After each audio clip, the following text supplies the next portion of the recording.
finish drinking, all you outcasts gather round. Roll a fat one, pour the shots, give this death all you've got. Let the liquor loosen your mouth, make a bow with friendly tongues. Call your lover, say you're sorry, then go back to making fun. Your friends are drunk and useless. Welcome to see you. The night is young and ruthless, and you want to disappear in the hallway, in the hall, in the hallway, in the hall.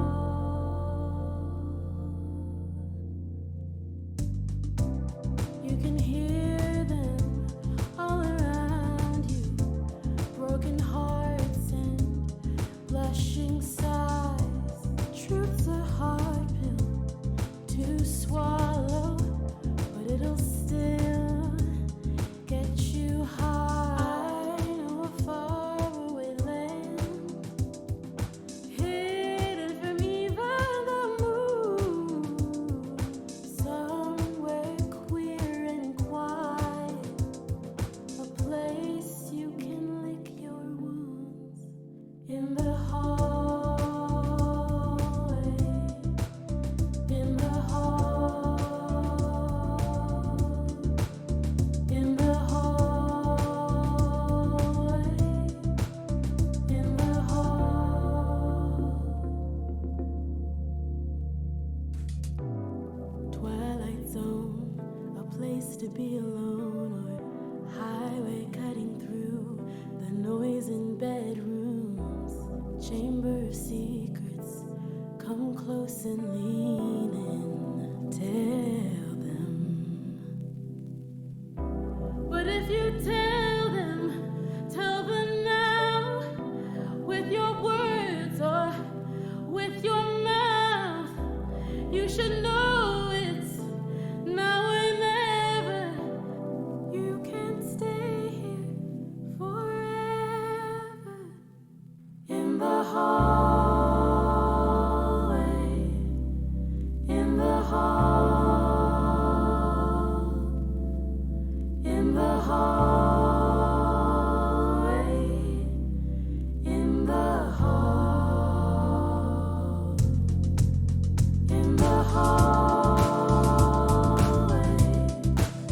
in the hall, in the hallway, in the hall, in the hallway, can't stay in the hall, you can't stay in the hallway, can't stay in the hall, you can't stay, you can't stay here, you can't stay, you can't stay here, you can't stay, you can't stay here, you can't stay, you can't stay here.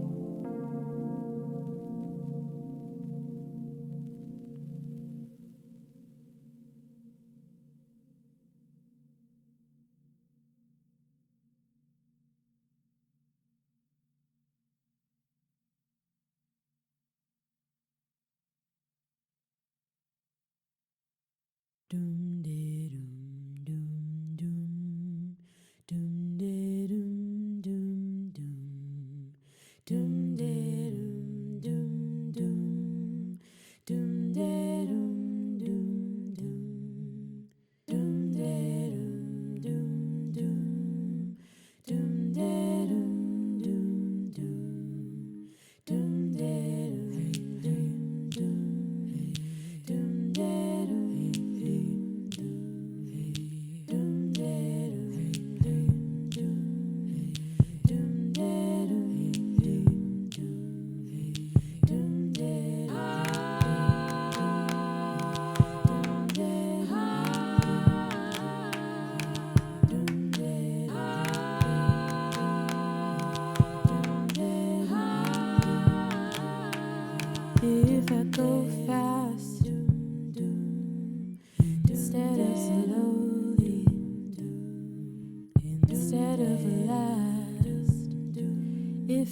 father survives me, if I explode, if I go up in smoke, if I go quietly, when I go quiet, give my heart to my mother, she'll know what to do, give my songs to my lover, she'll know what to do, give my bones to my father, my poems to my sister, my love to one another, give it all to each other.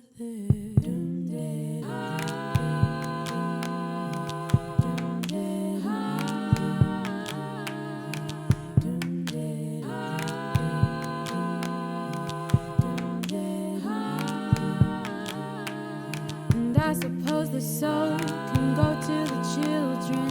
I suppose the trash can go to the museum. I suppose the dreams can go in the casket. I suppose the blood will go where you ask it. Will go where you ask it. Will spill where you ask it. Will spill where you ask. I'll spill where you ask. I'll spill where you ask. I'll spill. I'll spill. I'll spill. I'll spill.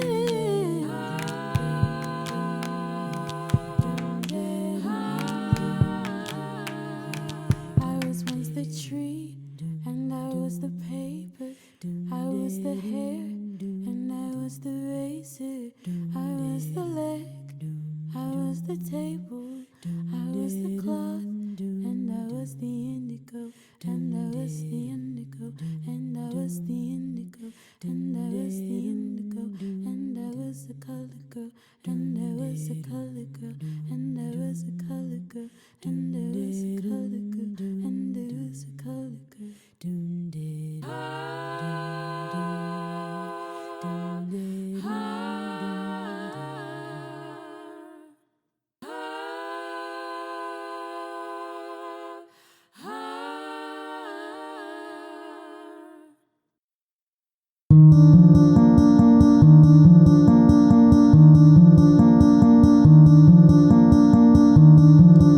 It's the blue light when we're out with our friends.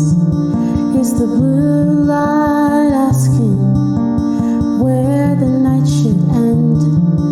It's the blue light saying, come over. It's the blue light in my coat on my shoulders.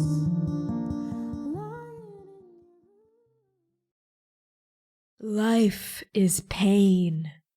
Oblivion alone yields peace. You call me stranger. I call myself salvation. The love of a god is not a blessing, it's a scar. How can I be the paragon of Mahu if I don't even know who I am?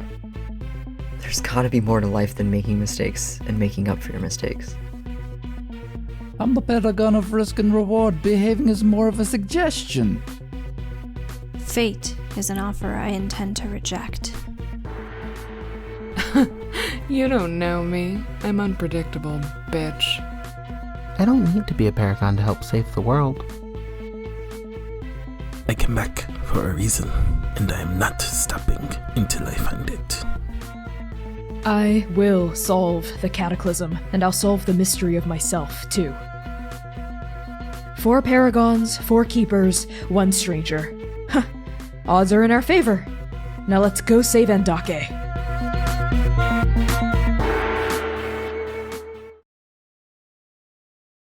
Content warnings for this episode include fantasy violence, death and killing, blood and bloodletting, trauma and grief, complex and complicated relationships, romance and flirting, references to sexual entanglements, cults and cult-like behaviors, curses and manipulation, death of loved ones, and loss of limbs.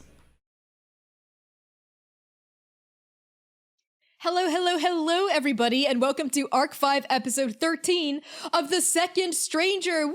Here on Transplanar RPG, we are nearing the finish line. We are 3 episodes out, my friends. What? This is the second to last Dabathati Party episode, so it's bound to be one full of drama and tears and suspense, but I'm getting ahead of myself. I am Connie, your GM and creative producer. My pronouns are they, he, and she. You can find me on the internet, namely at TikTok and Twitter at ByConnieChang. That's ByConniechang. I'm going to pass along introductions over to Quinn.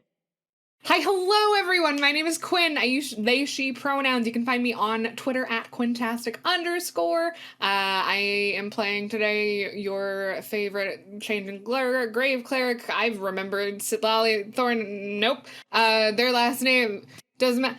Their pronouns are they, she, dare. Take it away. You just...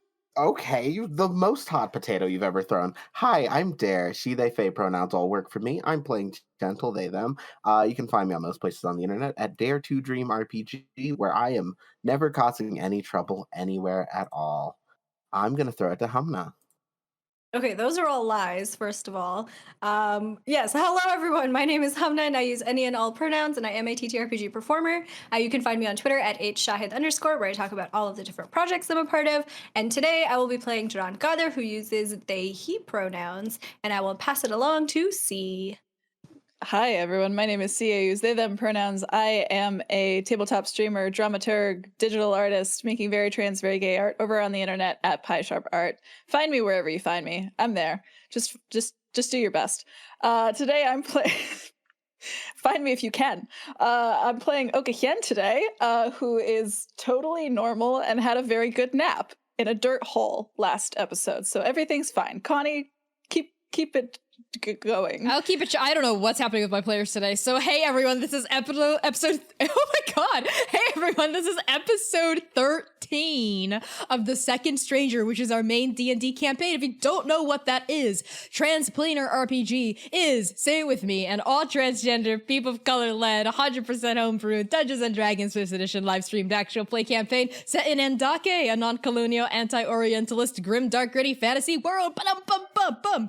We are very proud to announce and say, as always, that this episode of The Second Stranger is sponsored by @Dimitri Opines. A woo for Dimitri. That's DMITRYOPINES on Twitter, and his company Explain Trade, a negotiation skills training consultancy believing in the power of D&D and Transplanar's potential to grow, tell great stories, and lift up our community. If you don't know what an trading consultancy is, Explain Trade trains negotiators for governments, big companies, NGOs, and offers e-learning courses for individuals looking to get a better deal from their boss. I believe what they're doing right now is more pertinent and important than ever, so go check them out at check them out at explaintrade.com.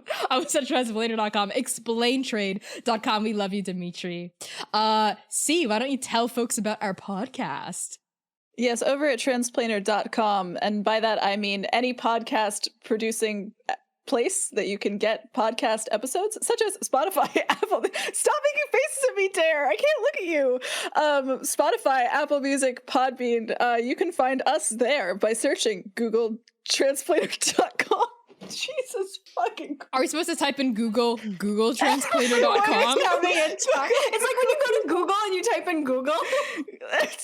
That's what I'm doing with my mouth. Our podcast releases every Tuesday at the ass crack of dawn. We're in the carnival. Find Kane. Tell them how much you love them. Tell us how much you love us by giving us a 5-star rating on Spotify. Wherever you podcast, it helps us do this. Also, you could, if you want to help us more, you could become a patron, and you can get early access to us doing bullshit like this. We have lots of stuff like podcast episodes. Who knew? So just do that. That's.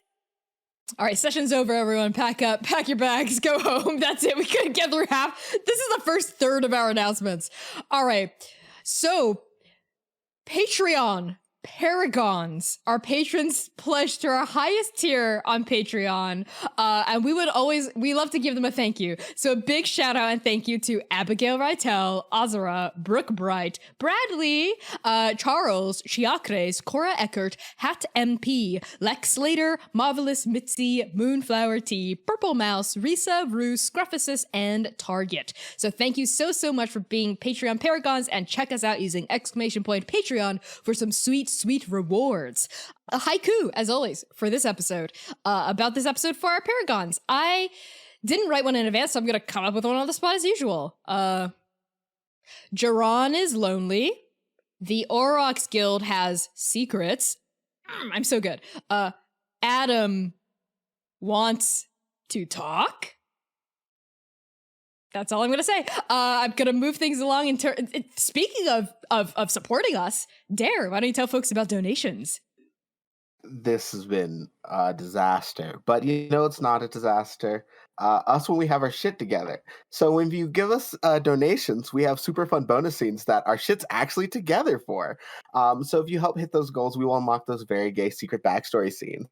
Use the !donate command in chat to support this all-trans POC-led cast and this very clearly chaotic queer content alive. I'm gonna throw it over to Quinn with the recap. Previously on The Second Stranger, the hounds take a moment to process the, everything that just went down. Dr. Lusso helps mend Jaron and gives him some advice. Sitlali comes to talk to Jaron as well, revealing that they accidentally killed their first lover. Not that you can prove anything. Gentle and Sitlali dance around their feelings for one another. They're very friendly feelings. They're friends. They're friends holding hands. Oka holds vigil over Ravi's body until Sitlali joins them in the middle of the night after a nightmare. In the morning, Dr. Lusso, Mercy, and Oka go to the Temple of Ismun to lay Ravi to rest. Oka goes back to the animal den Ravi found them in after their exile, and they dream of Bazul, the former paragon of Udabathi and the first blood hunter of Andake. Bazul encourages Oka to let go of Vinash. Good luck. And they wake up a few hours later. And that is what you missed last time. And I will throw it to Humna with the title. As always, the titles of our episodes come from poems written by marginalized creators of all stripes. And today, the title of our episode, which I can't believe they're making me read of all people, is Bad Dog, Bad Blood, from the poem Summer, Somewhere by Denez Smith. And the full verse reads as follows. History is what it is. It knows what it did. Bad dog, bad blood, bad day to be a boy. Wonder who that's about. So moving on to the session itself, content warnings for this episode and our campaign in general may include fantasy violence, death and killing, blood and bloodletting, trauma and grief, complex and complicated relationships, romance and flirting, references to sexual entanglements, cults and cult-like behaviors, curses and manipulation, death of loved ones, and loss of limbs. So use !CW in chat for a full list of content warnings and !safety for a look at the cast's lines and veils, so you can stay informed about what we will grapple with and what we won't. With that out of the way, let's begin. The worst thing about time, about daylight, about the world, is that in the aftermath of disaster, apocalypse, grief, it goes on. The sun here is gone, but the next day comes anyway, impassive to suffering, a hung jury in the trial of heartbreak.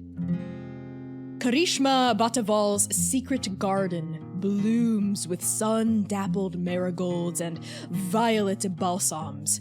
The sweet scent of pollen drifts past lush green bushes, gurgling streams of water, and a muster of peacocks strutting the perimeter as sunless light thickens. Amidst this beauty, amidst this perfect snapshot of summer sustained by magic in the dead of winter, we find Gentle. Gentle, your party's tents are packed, bedrolls stowed away, faces washed, teeth brushed with enchanted water from the nearby shallow pond. The rolling clucks of nearby birds punctuates the early afternoon air around you. You and Jiran and Sitlali, the hounds left behind, had received a telepathic message from the good Dr. Eluso several hours ago.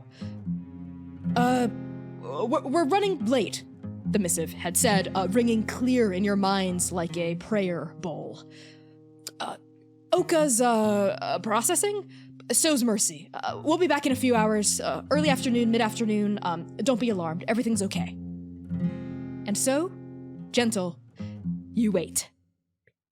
Where do we find you, and what are you up to? Probably near the water of the secret garden. I find that place very peaceful. And I've probably made tea for the hounds who are here. I have some ready to go for Oka and Mercy when they get back, if they'd like some. But I think I also want to go find Jiran, so I already have one made for him ready to go. Where's Jiran at? I think Jiran is double checking that all of the things have been packed. They've been, I think, steering particularly clear of like Mercy's and Oka's things, letting kind of like Gentle and Sitlali handle packing up those. But he's making sure that like Gentle, all of your stuff is good, that his own stuff is all accounted for, and he's just kind of like taking inventory when you find him. Hey, I think I come up in Morosi. Hey, Jiran, can we do sort of a check-in? Yes, Gentle, of course. Are you doing okay? I could be better, but I want to check in on you. Seems like a lot of people have been wanting to do that lately. Well, I'm worried. I made some tea. If you want to have a seat, we can just sort of check in and see how you're doing. Yeah, I kind of put everything away, but we could just... And Jiran gestures to, I think, like a nearby tree that we could maybe sit underneath the shade of, up against the trunk. Perfect. I also made tea, just the Morosi blend, if you want that as well. And I just sort of head over to the tree and get cozy. Jiran will take the mug of tea and kind of sit down, resting his head up against this trunk. And if you look, he looks tired. It's pretty obvious that Jiran probably didn't sleep at all last night, or if he did, that it was extremely broken sleep. It feels pointless to ask how you're doing, considering I can assume not great. But how are you doing? I'm tired, Gentle. In every way, I think that a person can be tired. I think Gentle just sort of nods, just listening for a little bit. Is there anything that I can do to help? Jiran will roll their head over along the trunk to look at Gentle and like raise an eyebrow. Gentle, no. I think I've done enough. And I don't think it's your job this time to clean up my mess. I don't necessarily think that I want to clean up your mess, but I want to make sure you know you're still a person who deserves to be given a degree of care. You're still my best friend. Why? Because you've always been there for me, and when you've had a low moment, I can be there for you. And you may have messed up really big, but that doesn't mean there's not a chance to still do something good. I don't know if we're the ones that get to decide that this time, Gentle. Fair, but either way, we still have a chance to help Andake. We still have a chance to be better than we were yesterday. And we can start by having a little bit of tea and talking about if there's anything you want to do or need to feel better so you can start helping. I don't even know what helping Andake looks like anymore, if I'm being honest, Gentle. I thought I was helping. I thought that's what I was doing. And it's clear that I didn't know what I was doing. Well, I think the issue with that one comes from who you were getting help from. Adam's not nice, but there's people like Oka or Dr. O or Mercy or Sidlali or Root, or just there's a lot of people we've met who want to help and make the world better. And maybe next time we have to not trust people like Adam. Maybe. Hey, Gentle? Mm-hmm. I want to go home. Too. All of those people, our friends, our family, my parents, none of them got a proper funeral. None of them got anything. We left without even looking back, and I want to go home. I've been thinking about home a lot, especially with Bud. I think it'd be fair to bring Bud back too, see the den he's from. I want to go home and help fix that too, really badly. So, will you go with me? Yeah, of course. No question. There is a rush of air and a bright pinch of light as the invisible raised dais in the center of the pond, the invisibility ripples off like oil off the surface of water to reveal like a crackstone dais surrounded by arcane sigils, which are currently glowing like strings of the weave rippling through reality and sort of stitching themselves into existence atop this dais. The water sort of like causing ripples onto the shore, maybe like lapping up against even the roots of the tree that the two of you are leaned up against. Jerron and Gentle and Sitlali, wherever you may be in the camp as well, the three of you see Dr. Aluso, Oka, and Mercy begin to shimmer back into existence. And even over like the really austere like hum of like the magic, right, the music of the weave, you could hear Mercy's kind of gruff, slightly annoyed voice go, "For hours, you had us on a wild goose chase, Oka. We thought you were dead, or stabbed to death, or burned to death, or just any variety of dead." Why would you think that, Mercy? There's no reason for you to think that. I don't know. Happened to Bravi, didn't it? But you were gone, and you said you'd be back in like half an hour, and we couldn't find you. What'd you expect? I fell asleep, Mercy. I've told you 1,000 times. It wasn't my fault. So it wasn't your. You're just gonna take a breather in the middle of all this, leaving me alone. Mercy, you weren't alone. Yes, Mercy, I was there with you. The entire time. Well, yeah, of course, yes. Hitsagaton. Dr. Aluso, please. Right, Dr. O. Fine, okay, we're here. We're good. All our limbs are intact. Our bodies are still us. And like the last bit of magic, like the glow dies down, and we see this tall, like half-orc woman, right, with like this like long, like red hair tied up in a ponytail, Mercy, accompanied by Dr. Aluso and Oka.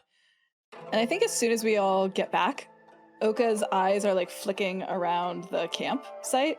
And as soon as they find Jerron, they start moving with purpose. They like walk off the dais, maybe like as Mercy is still trying to berate them, and they just like slosh through the water. And they are marching their ass right up to Jerron, who's I think sitting at the base of this tree. And listen, Bud, they're just gonna grab the front of his armor with both of their hands, pull you up, and then shove you against the tree again. There's this like really intense expression on their face, and they take out their own dagger of canes. For a moment, it's like coming at you, and then they flip the hilt and shove it into your left hand. As Oka pushed Jerron up against the tree, like they were still holding this mug of tea, and I think like a lot of it just kind of like sloughs out of the mug. And when Oka pulls out the dagger, in surprise, Jerron drops the mug, and it like shatters, I think, against the ground. And then he looks at this dagger in his hand, and then looks back up at Oka confused. Listen to me. The Paragons are my family now. If you kill one of us, you kill all of us. So if that's your plan, and they take your hand and put it against their, like, the bottom of their ribs, the tip of the knife, then just do it now. Duran shakes his head and lowers the dagger. He's still holding on to it, but not pointed at Oka anymore. No, it wasn't my plan to kill the Paragons. Not to kill you. One Paragon is every Paragon. You talk about how I undid prophecy. You're wrong, Duran. I didn't undo prophecy. The Emperor was still stabbed through the chest. It still happened. Everything the Dream Prophets saw, it still happened. I made sure it happened. The 8 of us need to be there. And maybe we die, but I don't stay dead. I never have. So promise me. Promise me. Don't go somewhere I can't reach you. Okay. If that's what it takes. And Duran will flip the dagger and offer it back to Oka with the, I think, like the blade in his palm. And Oka will actually, I think, close their hand over yours on the blade and pull it out. So both of their palms are cut. And I think instead of just bleeding out, the blood circles upward and around both of their wrists. As I would like to make a blood promise, GM. Okay. So I'll lose a little bit of HP on my end. Don't worry about it. Don't worry about it. As I think like the blood wraps around both of their wrists, and then it almost like turns into silver thread, the same one that Duran gave Oka before it sinks. It like ties around both of them and sinks into their skin. And Oka looks at Duran like really, really intently for a moment before dropping him and stepping away. Duran doesn't say anything as this promise is being made. I think he's too busy looking at Oka, who I imagine maybe wasn't even looking at him while this was happening. And there's just regret in his eyes and a little bit of worry as he feels like he's looking at Oka maybe for the last time. And when they look back at him, he does everything that he can to take in every single feature of their face, their eyes, the scars, their lips, their ears, their freckles, everything. And then he lets Oka drop them and their legs kind of give way and they just kind of crumple to the ground.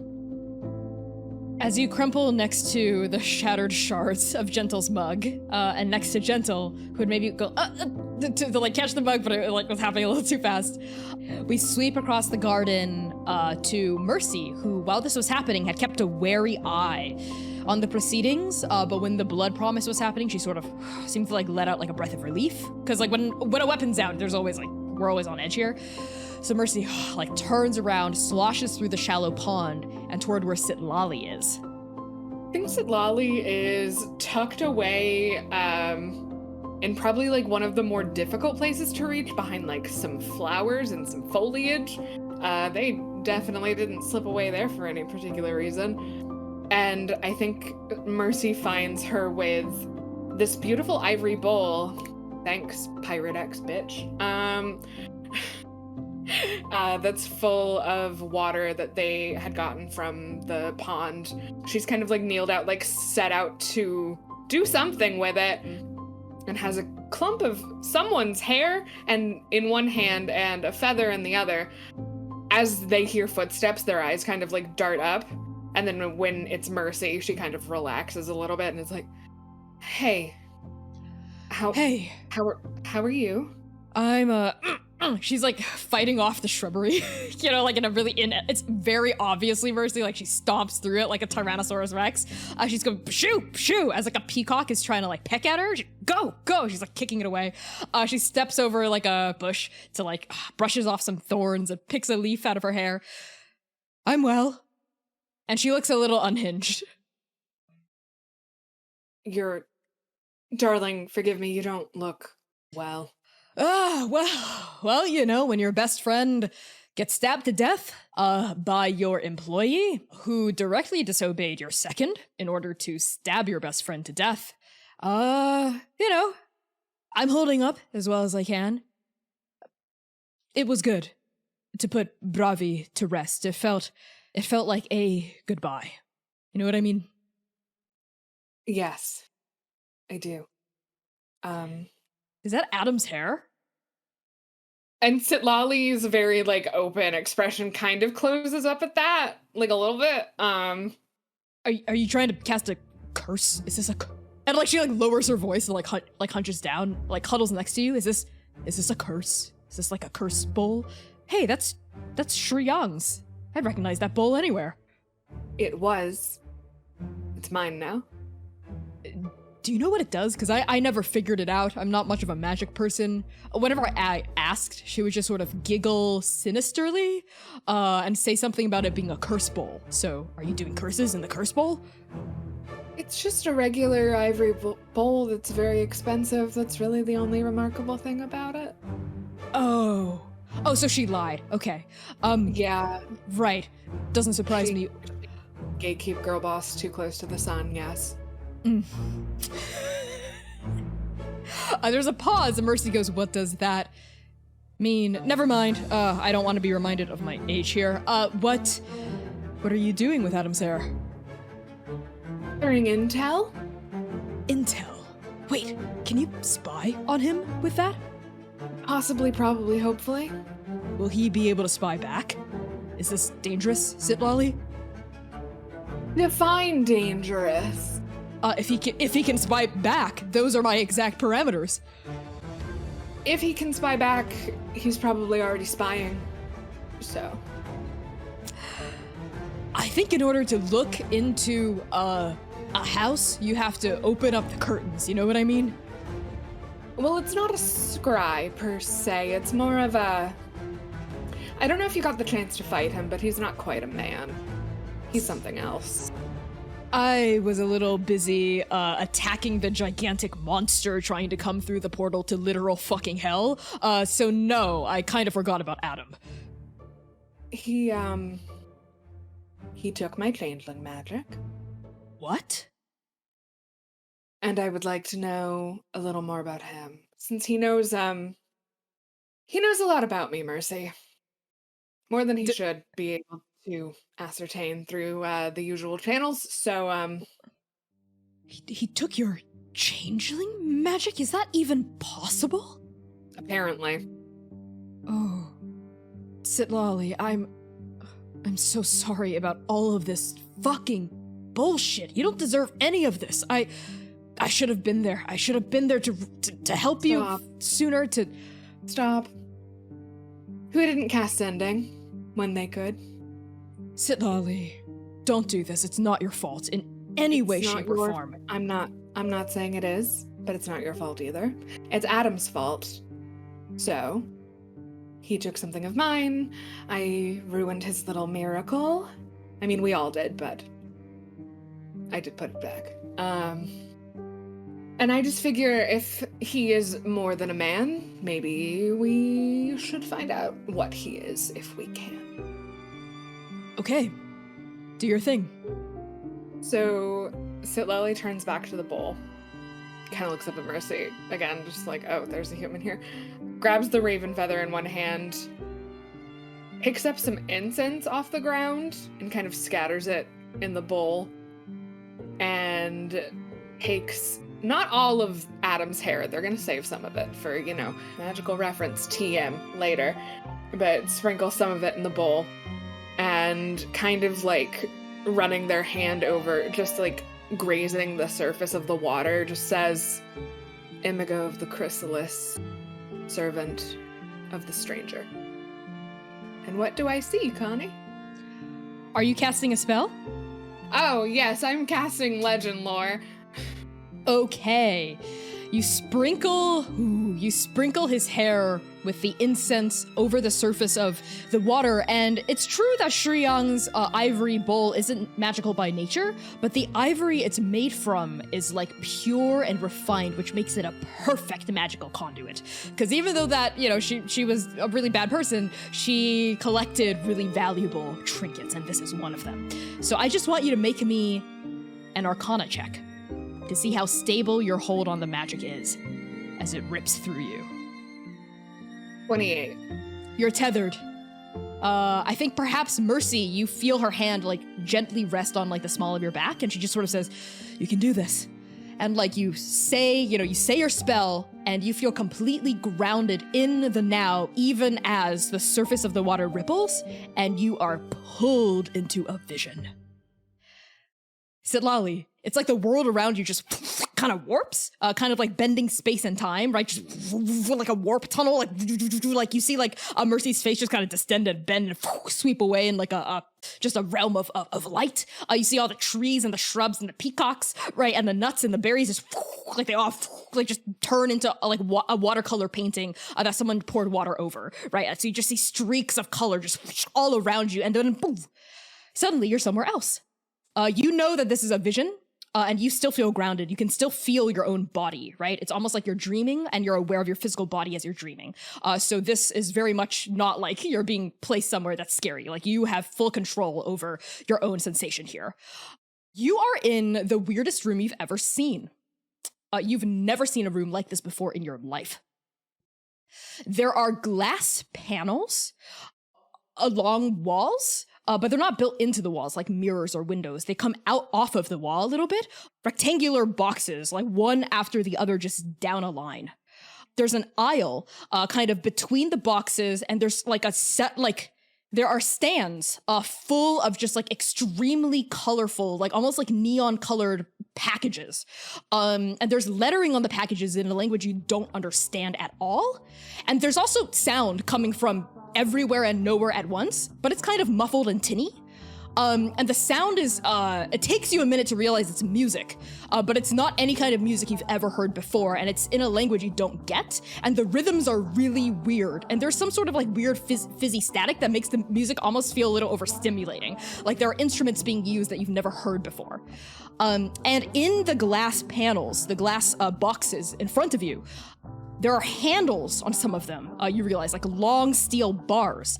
And behind the glass, there are rows, almost like shelves on a bookshelf. Like, you're like, okay, I know what a bookshelf is. Kind of looks like that, like a clear, like a bookshelf with a lid on it, but the lid's clear.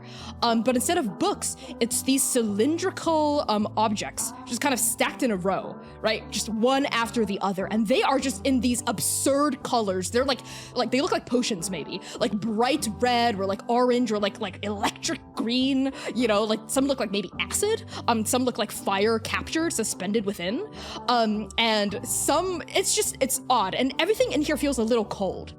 Not so cold like Bear's End, but maybe like the beginning of Raven cold, like when it's turning from autumn to winter a little bit. And you see Adam. He looks like himself, but more disheveled. Not nearly even as handsome, even. He's got some stubble on his face, and this is like if like you took Adam but just dialed down the attractiveness by a scale of 5. And he's dressed in clothes you don't recognize. They're not like the pristine 3-piece suits he has on. They're kind of gray, and they like don't shape off his body really well. And you realize he's wearing slippers on his feet, like showing like his feet and his toes. And he just lets out a and he mutters something to himself in a language you don't understand, but sounds similar to whatever music is playing. And he reaches forward and opens up one of the panels. And like a gust of like kind of cold mist rolls off. Must be some sort of like a freezing enchantment or something that comes off of like this this rectangle. He reaches in and he pulls out like a long looking tube, like a cylinder that has a shape that looks like a squiggle. It's a black cylinder with green lettering on it. And the shape is like a black squiggle going up and then down and then up and then down again. Almost like a winding path or something. Reminds you of some sort of runic inscription. He like takes it, nods, and he turns around and takes some things off the shelves, as well.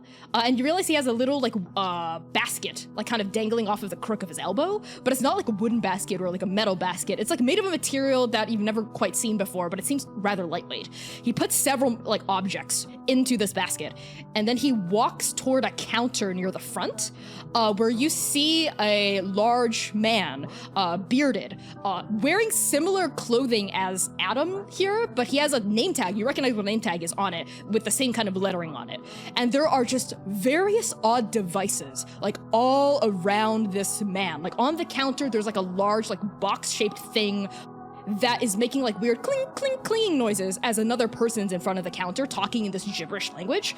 They seem to exchange something at the counter, and this other person like takes it and then leaves out through a clear glass door that leads into like a wide plain, but if like a plain was made of like black stone, right? And there are weird objects like every couple of feet like on the plain outside of the space. Adam steps up to the counter, has an exchange with the man in a language you don't understand. Adam is placing the items from his basket onto the counter, and the man behind the counter is picking up each object using a strange device that has like a trigger or something on it, pointing the device, and you see a beam of light shoot out of the device, and there's a beep kind of noise with each one, and he like places this potion on the counter and slides it back across. Beep, beep, beep, beep, and then you hear the man, the object, the large one that he keeps consulting go, ching, da-da-da-da-da-da, and the man just goes, and Adam goes, and he digs through his pockets and pulls out like a folded, you recognize this, like a wallet, but it's leather and it's kind of like patched around the sides. He pulls it out, he opens it up, and there's a pause. And even though everything here is super alien and strange to you, you recognize what's happening here. He doesn't have money. He pauses, and then he pulls out like a flat, you would recognize this, like a card of some sort, and hands it to the guy. And the guy behind the counter rolls his eyes, takes it, and like puts the card, like reaches over the counter to put the card inside a device that's right next to where Adam is. And Adam goes, and the guy goes, and like sticks it in. And then there's a from the smaller device, and the guy goes, and Adam goes, and the guy goes, and Adam goes, and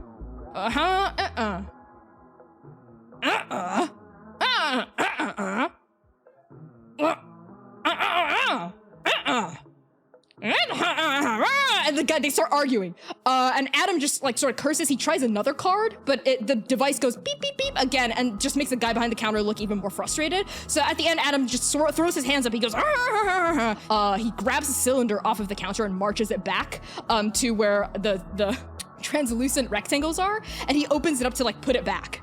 But as he does, something catches his eye. And we see like several people moving through the back of this space, this room. You've surmised at this point it's a store of some sort. Moving through the back of this store, maybe 6 or 7 people. And they are dressed, maybe 4 of them are dressed in a way you recognize. You see leather armor. You sort of see like someone has like an axe strapped to their back, right? And you can feel magic sort of like vibrating off of them, right? Like one of them has an eye patch on, right? Another one is sort of like ducking their head, has a hood on, but you see like tiefling horns sort of peeking out like under the hood, right? And another one of them, and they all are sort of like, they seem to be struggling amongst themselves, and then realize that 4 of them are dragging a 5th along, like some dude who has like this weird cloth, it looks gray, over his mouth, and like his wrists seem to be bound. He's like they're being dragged. But you feel the magic, Sitlali. I won't even make you do a roll for it. Some sort of illusion magic is cloaking them, making the guy behind the counter not notice them at all. But for some reason, Adam just stares, and his like brow is knotted, and he peers really intently at that corner. And then we see the 6th person, who is this tall, butch-looking human woman, as far as you can tell. Her head is completely shaved, and she's got these like intricate tattoos going like up the side of her neck and like up onto her head, that they're taking this man into like a back room or something. Like a door swings open, all like 6 of them go in, and this like butch woman, like she seems to be the leader. She pauses, like looks around, she sort of sees Adam and does sort of like a scoff and goes in as well. Right before she goes in, you see the back of her head, like the tattoos sort of coalesce there, and you see several concentric circles overlaid on top of each other. With some of them have runic sigils that you recognize from Andake, and some of them don't. and she strides into this room and it closes. And Adam is there with like one hand like in the ice cubicle, the other like hand like staring, and he looks around. The guy behind the counter is consulting a box that has moving images on it and isn't paying attention to him. He pauses, he closes the door carefully to this like ice cubicle, and he goes over to the other door and tries the handle, and it unlatches. He opens it up, and inside we see Sitlali, what you recognize as probably a privy, but it's not a privy you've seen before. There's like a mirror mounted on one end, and then a strange looking device that you realize is a toilet, and some sort of like basin, but there's no like, the basin isn't on top of a tower or a stand, it's just free hanging, like out of the wall, which is odd, because where does the water come from? But the weirdest thing about this privy is that on the opposite wall, there is a massive swirling portal. And Adam stares at the portal, and the portal stares at Adam back. And Adam closes like the bathroom door behind him and steps through. And Sitlali, we see you seeing Adam get sucked through time and space, like going through like a similar like warp sensation that you did to like see this memory, and then suddenly there's like a rush of water around him and he's spit out on a beach. And we see like his hair, he like coughs a little bit, he looks up, he's like, what the fuck? Like his hair is all wet, right? Covered in like salt spray. And you look like he looks up around and it's like, it's super dark here. There are no stars in the sky, and you can hear screaming in the distance, and you can feel the weave around you, and you know immediately this is Andake. Not just Andake, but this is Andake immediately after the cataclysm. And there's no light except for distant fires burning, right? On like the shores, and you can hear screaming in the distance in Talmadi. So this is somewhere in Talmud, and he lets out a and he's like getting up and like looking around like a scared wet dog. And then you hear a fluttering noise, and Adam freezes and turns around, and you see sort of like rising up out of the sand, the chrysalis. The creature that you almost fought, but it's much smaller than the chrysalis you saw through the portal. It's maybe only the size of an elephant. And it's got like various like, Adam stares at it and seems like he can't compute what he's seeing because it just looks like a mass of wings. Like there's no body, there are no legs, no talons, no face. It's just a mass, like a lump, a chrysaloid shaped lump of wings on the sand that rises up. And Adam lets out a scream because you realize like as the chrysalis rises up, it seemed to have been eating, even though you don't see teeth or mouths, like some sort of like a bulette, like on the beach, right? It had like ripped its armor plates off and was eating it, right? And it rises up and Adam like falls back like onto like his ass and like starts like scurrying away from it like in fear, and the chrysalis advances toward him, and Sitlali, you know the chrysalis is gonna fucking eat Adam in this memory. Like it's advancing on him to eat him and eat his fucking soul.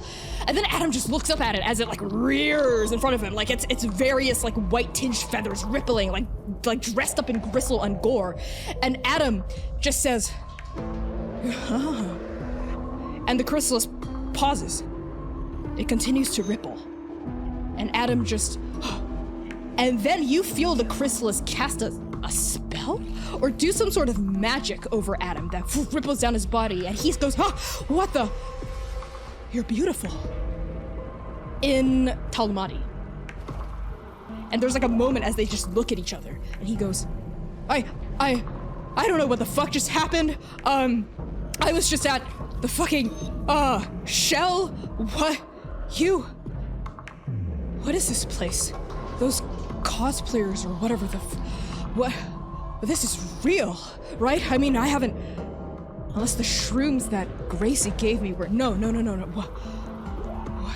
And he like stands up and like reaches out, and like a tendril, like a wing like peels off of the chrysalis' body and like ripples forward. And he goes, you were eating that thing. This place is so dark, but wait, don't eat me, don't kill me, I can help you.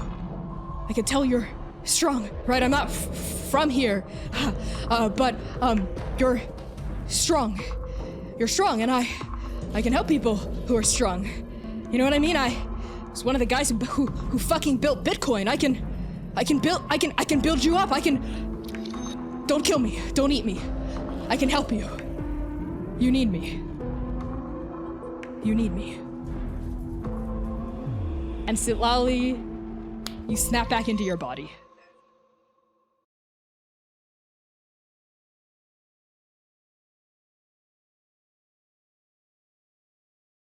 Lolly stares into the middle distance for an unnaturally long time for them after magic. They just kind of come out of that slump down and just like stare at a peacock or something. Sidlali, are you okay? What did you see? Sidlali? Adam is not of Andake. What? And not of this time. Huh? I don't know what time he is from or where he is from, but he is not what he thinks, what we think, what he wants us to think. He's a con artist. Well, obviously, right?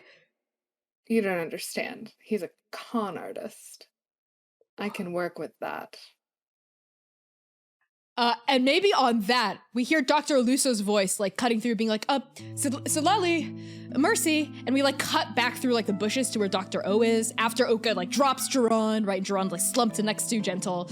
Dr. Aluso's going, I just think it might be a prudent idea to perhaps, talk next steps? Perhaps we can get everyone together back at the pond? Yeah, and then, like, Sidlali looks like they have aged, like, several years from whatever has just happened. A lot has happened to them and not to the player at all. And they just kind of, I think, take their bag of holding and I think the spell consumes like everything in the bowl, so I think the bowl is like fine. And they just kind of like shove it unceremoniously into the bag of holding, along with the rest of Adam's hair, and just kind of look to Mercy as like we should talk later. Okay, yeah, but you're fine, right? He didn't look back? He didn't realize you were seeing him? I wasn't seeing him in the present, so most likely not. Good, okay. All right, coming, Dr. O. And, like, Mercy, like, with you, come out of, like, the dense foliage.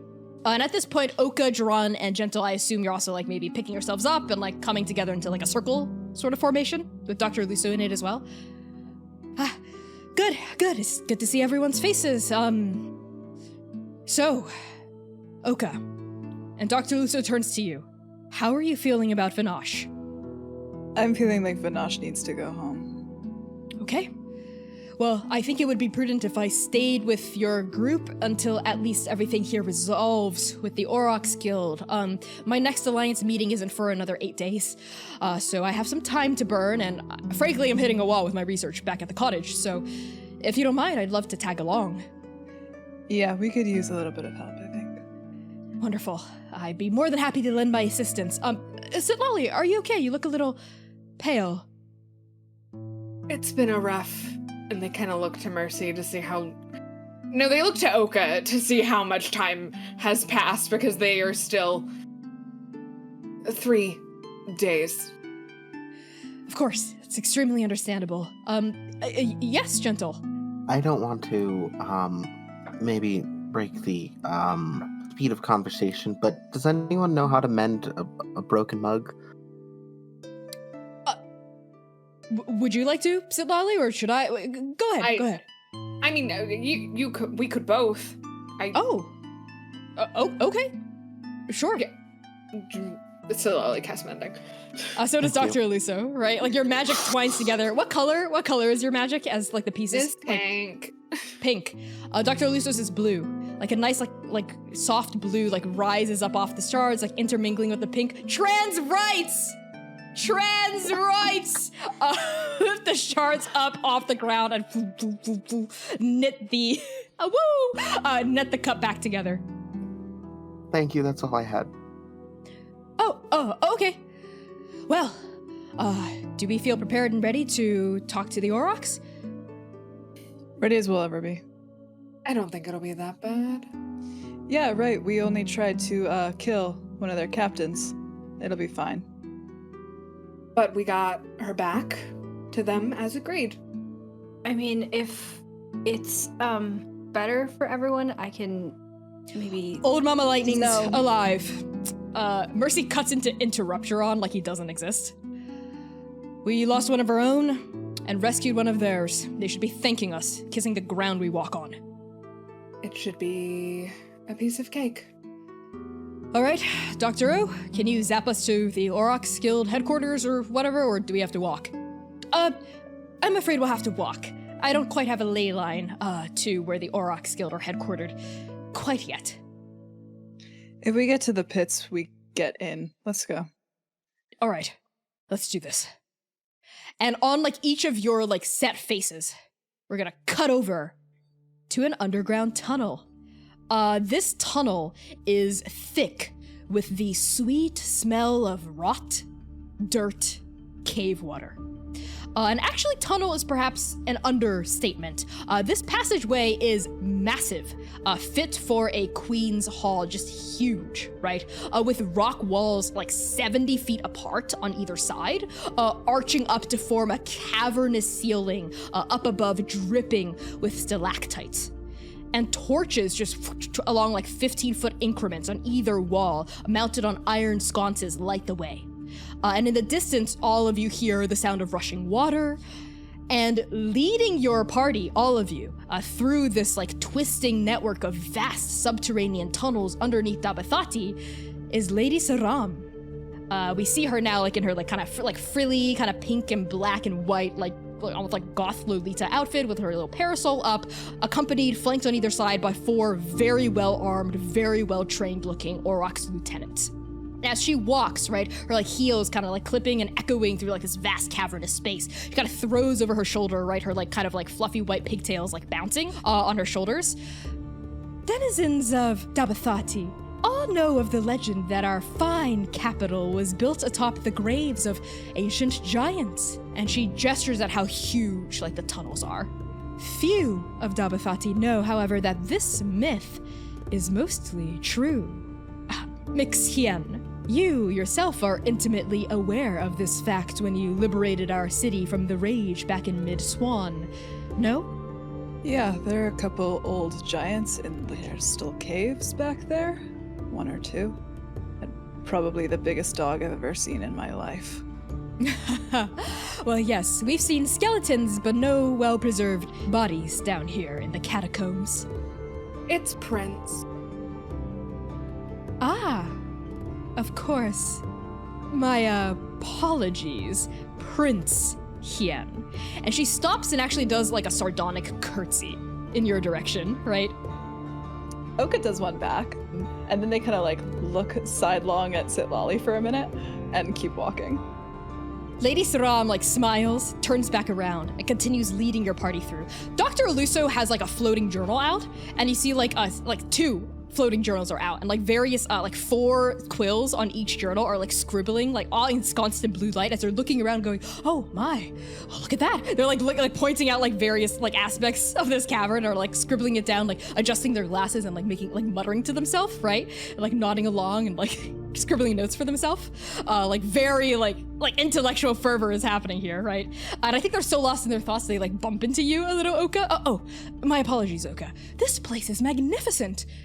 I think Oka puts a hand on Dr. Luso's back and is like, you just look, I'll make sure you don't bump into anything. I appreciate that. I'm sorry, I'm not usually this clumsy. It's just the catacombs of Dabathati. I've always heard rumors of them, but I never thought they'd be this well preserved. And obviously those fixtures are new. I mean, the sconces, I might have a thing or two to say to the Aurochs Guild's captains about not disrupting an archaeological site. But like they're just sort of like muttering to themselves, right, as you continue to walk through the hallway.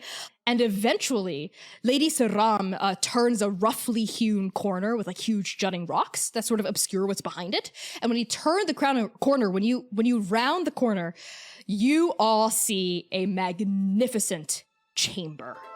It's as massive as any throne room, right? And it's dome-shaped.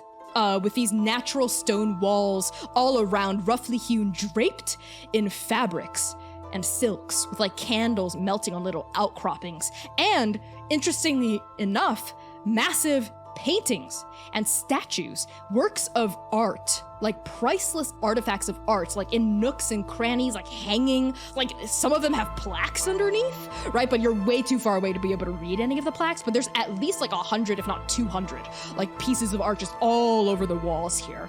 And you also notice the only parts of the walls that aren't adorned with art are crenellations in the surface where there are tombs. Larger and wider than any of you thought possible, like built into the walls, sort of like stacked up, right? And what Lady Siram said, the word catacomb sort of rings in your heads as you see these tombs. And you pause at like the entrance to this chamber, and you see that the rocky ground of the space extends in front of you for maybe 50 feet or so before tapering off, sloping downward gently into a sandy shoreline. And all of you see a waterfall, thunderous, silver, sort of pounding down from a crevasse in the ceiling, gushing into a small pool at the very back of this chamber. And standing where rock meets sand, her back turned to your party, leaning on a plain wooden cane, is Old Mama Lightning, Captain Dovrenye Litzo, the eldest leader of the Aurochs Guild and paragon of Yudabathi. She is flanked by no fewer than half a dozen guards on either side, who are all armed to the teeth. And without turning around, still leaning on her cane, looking at the waterfall in the distance, Old Mama Lightning just says, "Ah!" And then she turns so you only see her profile, right? Like one of her mismatched eyes, the one with Thristy's gold sort of sparkling through it. "Welcome! I've been waiting. I've had to pay these poor guards overtime. Are we ready?" Okay, no lead up then. We'll just yank this thing right out of my soul and it'll be totally fine. Oh, I'm sorry, should we have some small talk first? How was your day? Mine was pretty wretched. Mine too. And what about you, Something? Though, sources now tell me you're called Sitlali. That's correct. I'm fine. Good. Some lying is necessary in small talk, no? And how are you, our monk friend? The ever stalwart gentle. You know my name? You announced it to the entirety of the Chrysalis Conference, dear. I didn't realize that you also heard that. It could be a better day, but maybe I'll get Bud back soon, so it could be maybe a really good day still. Ah, yes, Bud. Well, you have to take that up with one of my captains. Unfortunately, that is beneath my pay grade here, but because you did render us a great service, and I do feel some measure of gratitude, if Captain Sybil budges, just say, Dovrenye sends her regards. Thank you. I think Gentle's hands are just kind of moving really fast at the idea. And you, the leader of this ragtag group, Mercy. So we've got a Mercy and a Gentle. Do we have a Justice too? Temperance, perhaps? Nope. Those names would be dumb. Anyway, yeah, I'm Mercy, leader of the Hounds of Mercy. And Mercy puffs up her chest a little bit and crosses her arms and eyes the really heavily armed guards, I could take them on a little bit, right? With her big greatsword strapped to her back. You fought valiantly along with the rest of your subordinates. It's quite common for leaders to sit back and let their underlings do all the dirty work. So I appreciate when leaders actually lead. Thank you. Yes, I lead very well. And Sitlali is, of course, my second. Cool. And, of course, you are a new one. You're one of the, you're the 9th seat on the Alliance, aren't you? I've heard a lot of things about you from various eyes and ears I have posted around Andake. Sorry. Dr. Lusso closes some of the journals, right? And they float into their lab coat and disappear. Yes. Hello, Captain Litzo. I'm Dr. Lusso. It's nice to meet you. Usually I wouldn't condone.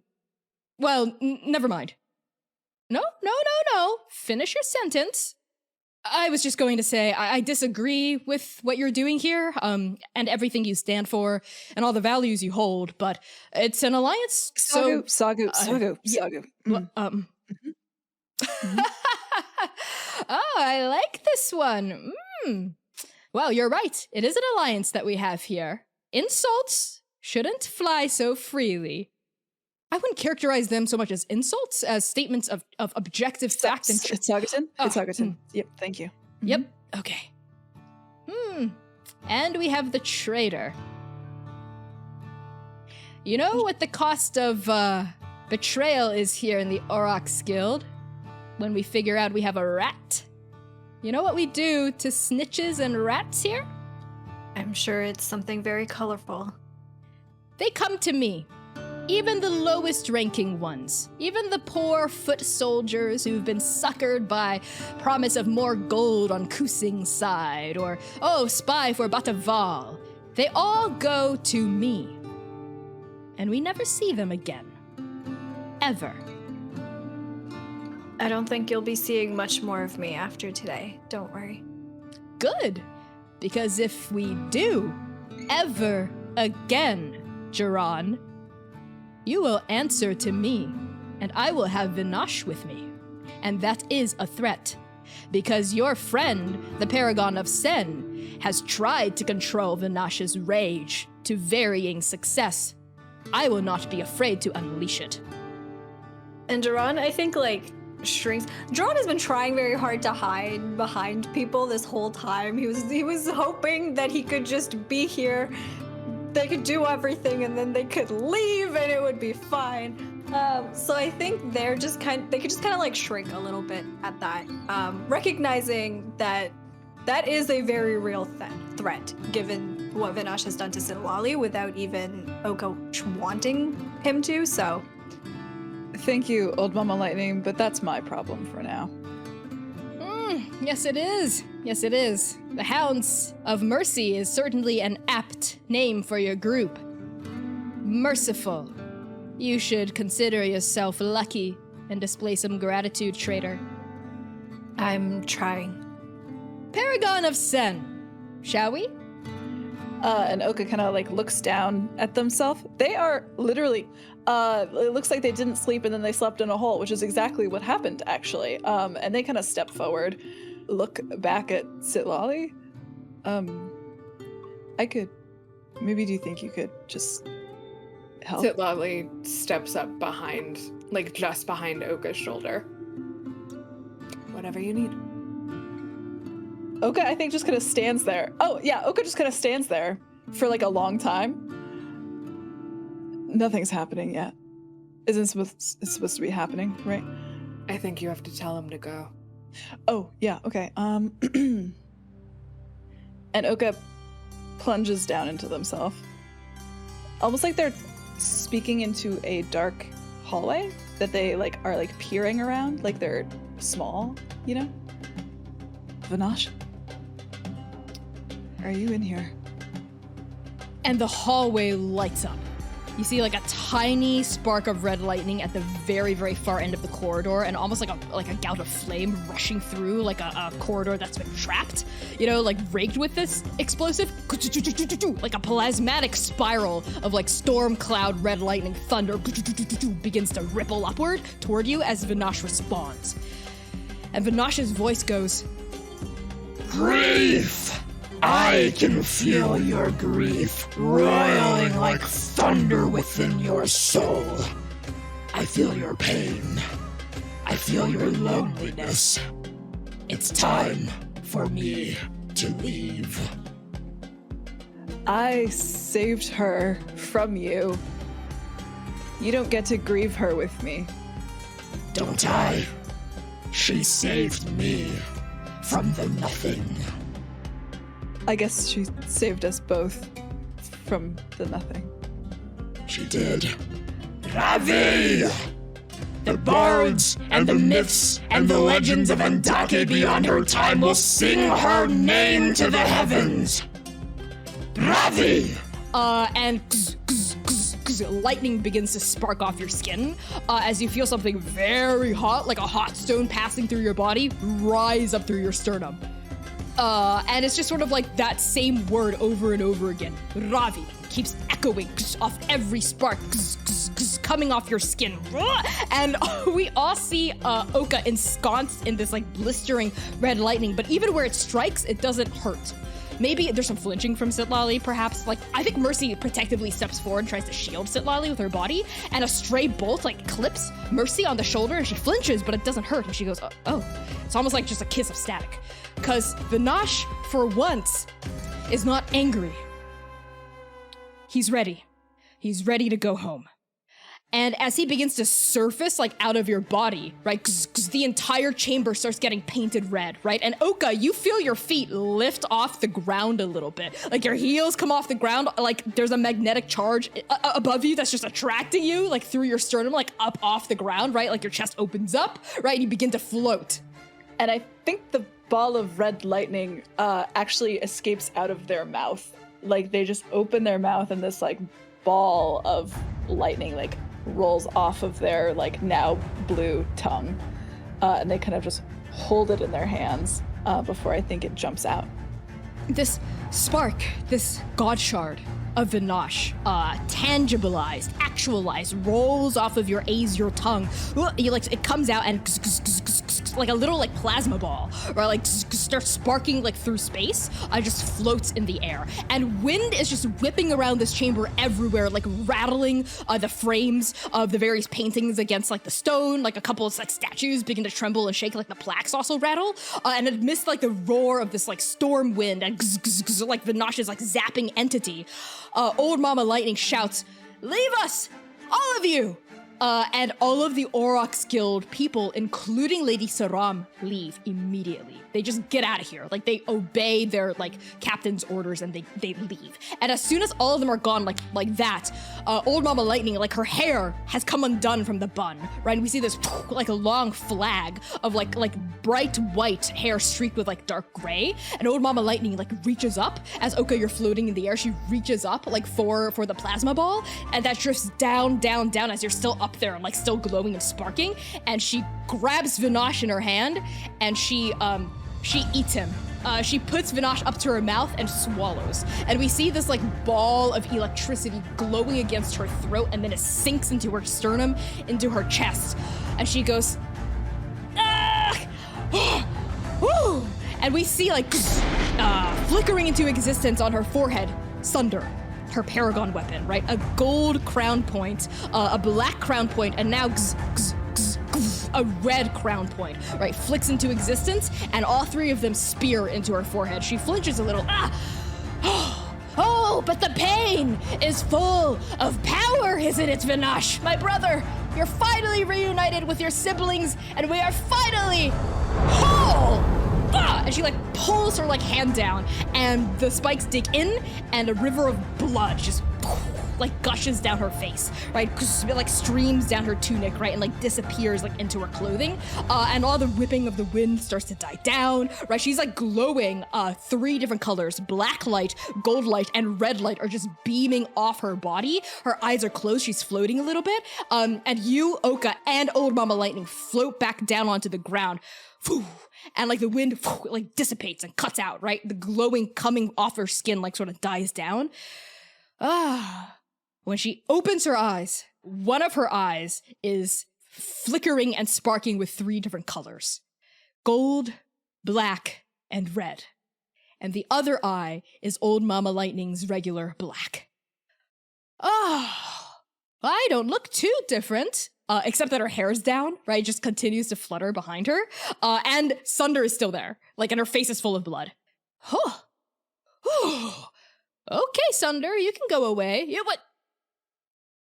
She suddenly stops moving and just kind of stares off into the distance, like, almost with, like, a trance look coming over her eyes, for maybe 3 seconds. And then she just goes, "What? Sorry, how long was I gone?" Not at all. Good. So, Bazul, former Paragon, just wanted to have a word. There was a whole vision. I was swimming in a sea of blood. It was nice. But I'm here now. Thank you, Bazul. Apparently, this won't go away.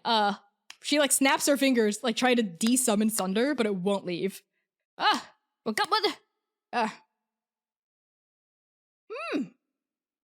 suppose I'm the Paragon of Yutabathu now, properly. And Oka crumbles, I think. Their knees buckle. Yep. Lily catches them. Yep. Feels really empty in there. You're okay. Are you sure it didn't take all of it? Am I still in there? You're okay. Am I It's still you. It's you. It's all you. It's me? It's you. Me? Put back together. It's you. You're okay. Dr. Aluso also rushes over and is like, yeah, I'm just, and like their hands begin to glow blue and they like trace them over your sternum. Yeah, I can feel, it's all you. Well, it's, you know, the shattered Celian soul in your, we know the deal. It's you. Oka, you're you again. And Oka kind of blinks up at both of them like they don't really know what that means. But they nod. And I think as they blink, the little red lightning that had been bisected through one of their eyes begins to fade until it's just like a whisper of an idea of what was once there. While this is happening, I think Duran instinctively kind of like grabbed onto Gentle's arm and is just like squeezing it really hard because he realizes that this is the first step in Oka fully realizing and becoming the Paragon of Sen. And as big of a moment as this is for Old Mama Lightning, and even for Oka, really, it's good. But they're having a hard time convincing themselves that this is good. I think I just sort of give you a like a smile that says like, I'm here for you. I understand this is a lot happening, and I offer you like a piece of like sort of the anxiety candies. Maybe this will help a little bit. Just the gesture alone. Yeah, and I think Duran just kind of like rolls the candy in their mouth, and they're trying very hard not to like cry right now. At this point, Old Mama Lightning, where rock meets sand, sort of thumps her cane against the ground and says, "Oh, okay, that was quite a, what an encounter. You're doing well over there, Paragon of Sen." Yep, about as well as I figured he'd be. What a day. You know what? I think it's time someone should know you exist. Don't you, Mother? Don't worry, not evil Mother, my mother. And there is like, the waterfall rushes harder somehow, and then all of you see, like situated perfectly behind Old Mama Lightning, the waterfall splits open, and it reveals like a secret tunnel, like a secret passage beyond the rushing waters. Emerging from the pounding gush of this waterfall, 8 feet tall, 8 feet wide, is a beholder. Her skin is a deep, deep indigo, marked with these pebbled little crenellations and more scars from various failed adventurers' swords and spears than you can count. And in the center of her perfectly spherical body is a single vivid black eye, the iris curved into the shape of a crescent. We see 10 stalks, segmented and almost insectile, protruding from her body in like a perfect fan, like spokes on a sunbeam, with the blinking eyes of various colors and shapes looking in all directions at the top of each stalk. And a gash underneath the central eye in the middle opens, and you realize it's not a gash at all, it's a mouth, filled with thick, sharp, pointed teeth. And you realize that this beholder, is smiling. And Old Mama Lightning just goes, thank you, Mother. No, I think we can let these ones live. They rescued me, actually, when you couldn't feel me because I was in the nothing plane. But they could. They found me. And they saved me.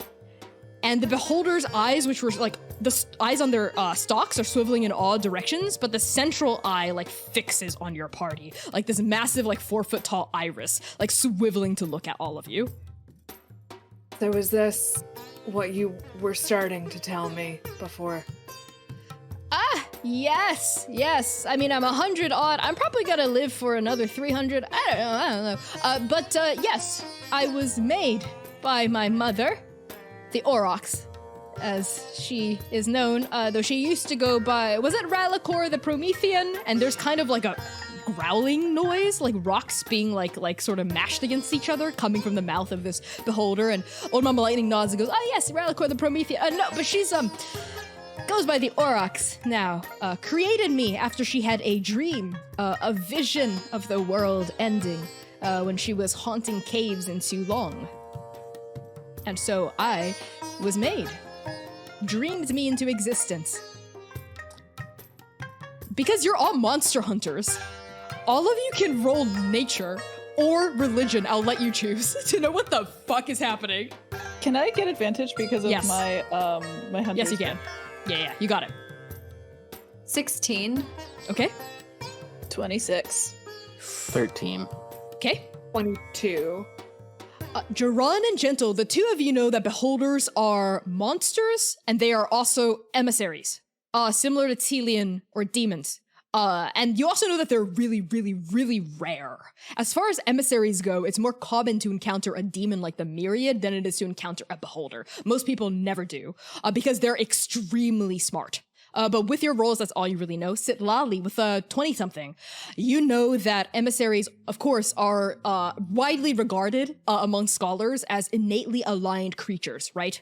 Beings of pure magic and divinity who embody aspects of their god's domain. So demons like the Myriad, who belongs to Sen, are innately evil, some would argue, enacting violence and causing suffering for fun. And beholders, as far as you know with your 20-something, aren't innately good or evil. They're regarded as by scholars as like just neutrally aligned. They're not driven by trying to cause good or trying to cause suffering. Oka, with your 26, you know that all beholders in recorded existence of Andake scholarship belong to one god, which is Mungshan Zhudi. Because beholders' directive is to seek knowledge at all costs. They are knowledge seekers.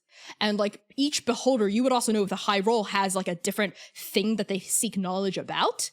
And like looking around this like cave, looking at all these art pieces, you get a feeling you know what the Aurochs's drive is.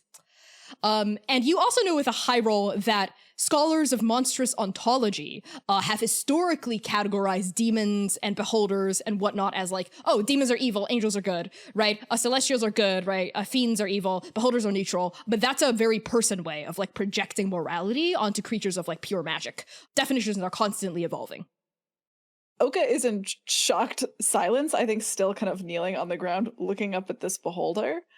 And I think they just whisper under their breath, Ralakor the Promethean killed Prince Long 215 years ago, which I think is a bit of obscure knowledge in the Tulong and royal family line, if that's fine with you, Connie. And they just kind of tip their head to the side, and they have no further questions, Your Honor. Nice to meet you.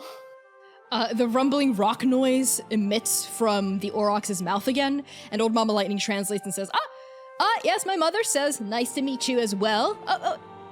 No, I know that one's a traitor, but I don't think you should eat him this time. No, we made a deal. Yeah, Thank you for not eating my friend. Jaron hides even further behind Gentle at this. Dr. Aluso is writing furiously. It's like making diagrams, like his writing, his drawing is like quills are furiously going. I think, they're in shock, and then they stand up and they take like a bunch of steps forward.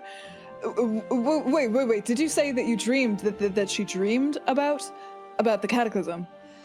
Yes, my mother did. But this was a number of years ago, over 107, how old am I? 170, something like that. You lose track of time after a while. And dreamed me into existence. But you know, she's a beholder. When you monster hunters get a hold of beholders in an area, well, you send people with pitchforks and swords and magic to kill her. So she was a little reluctant to part with this knowledge, you understand. Oka nods kind of like fervently. What about the other emissaries? The ones afflicted by... And they kind of trail off and touch their chest? Yes. Well, my mother has been safe from the afflictions, nestled down here. She protects herself with various magics. And of course, she has a very powerful, let's just say, anti-magic tool at her disposal as well. Pray that she never has to use it on any of you.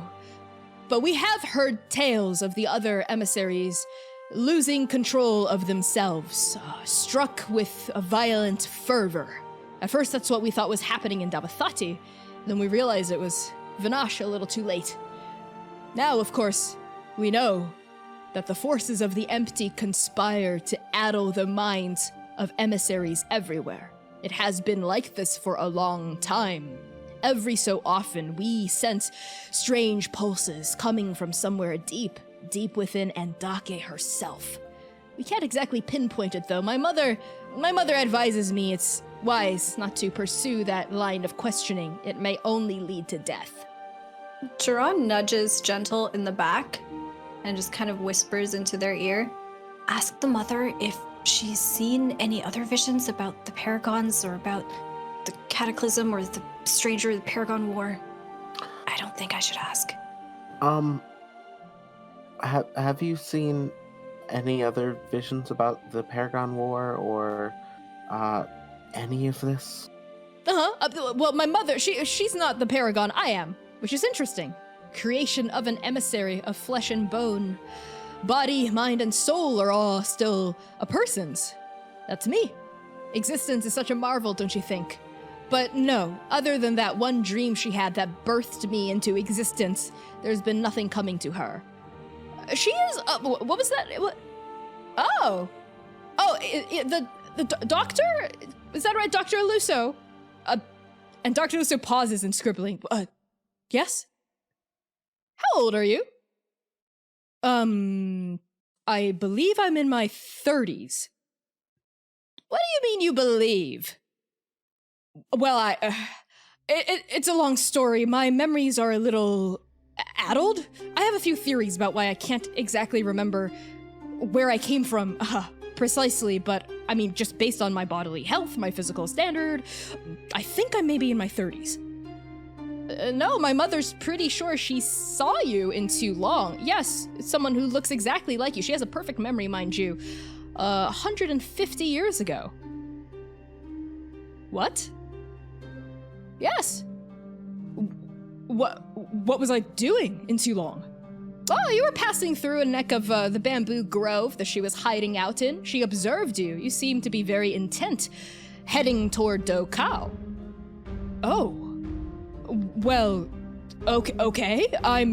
Thank you for this. They open another journal that looks like a personal journal, maybe like a leather-bound one that's much smaller than their research notes, and they scribble something longhand in it. Thank you for letting me. Is there anything else you can tell me about what you saw? Oh, great Aurochs. They're like rumble, rock. Just that you looked, you looked exactly like you do now, but just a little different. Can you be more specific? If I look exactly the same but different, could you specify the difference, please? Colder? Was it winter?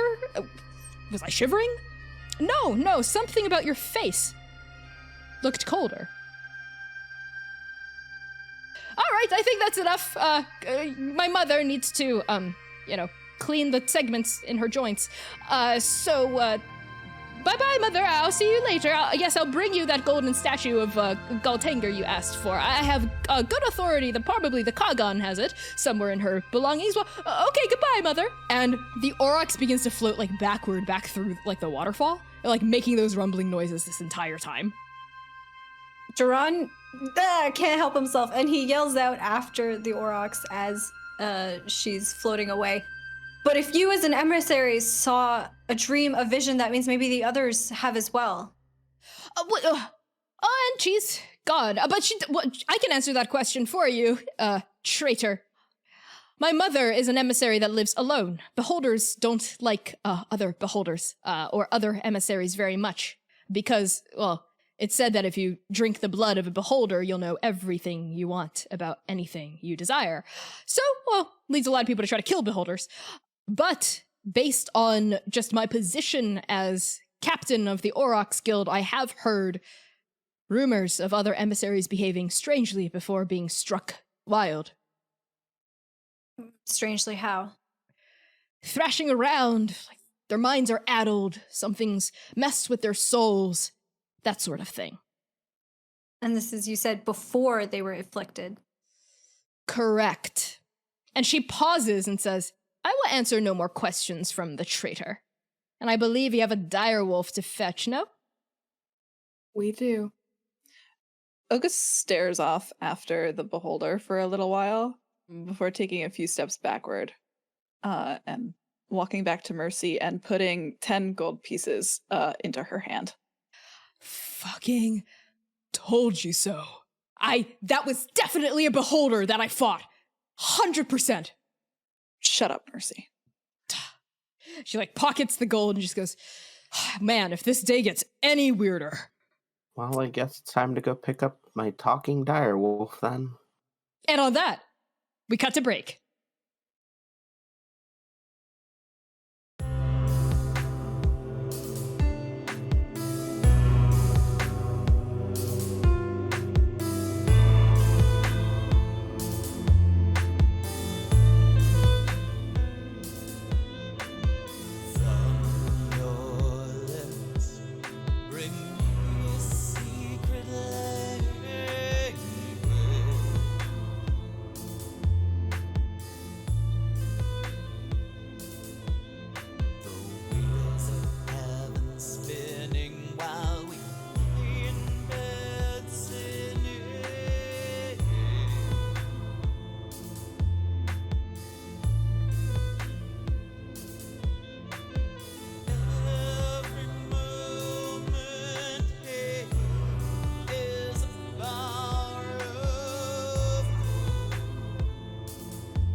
You are a little bit different from everybody, but not a lot different. They keep statues of execution to harrow their spirit. You keep secret pictures of dead people in your underwear drawer. because you find it erotic. You are a little bit different from me, but not a lot different. I hide in my blood, and you want to drink it. And I want you to drink it, because you are made of food that I cannot eat. Because I am made of food that I cannot eat.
was from a witch who was born of many gender.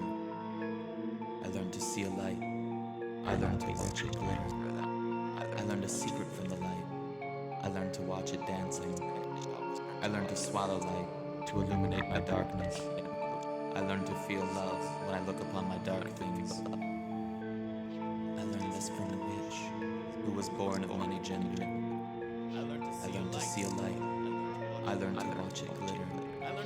I learned a secret from the light. I learned to watch it dancing. I learned to swallow them to illuminate my darkness. I learned to feel love when I look upon my dark things. I learned this from a witch who was born of many gender. I learned to see a light. I learned to watch it glitter. I learned a secret from the light. I learned to watch it dance.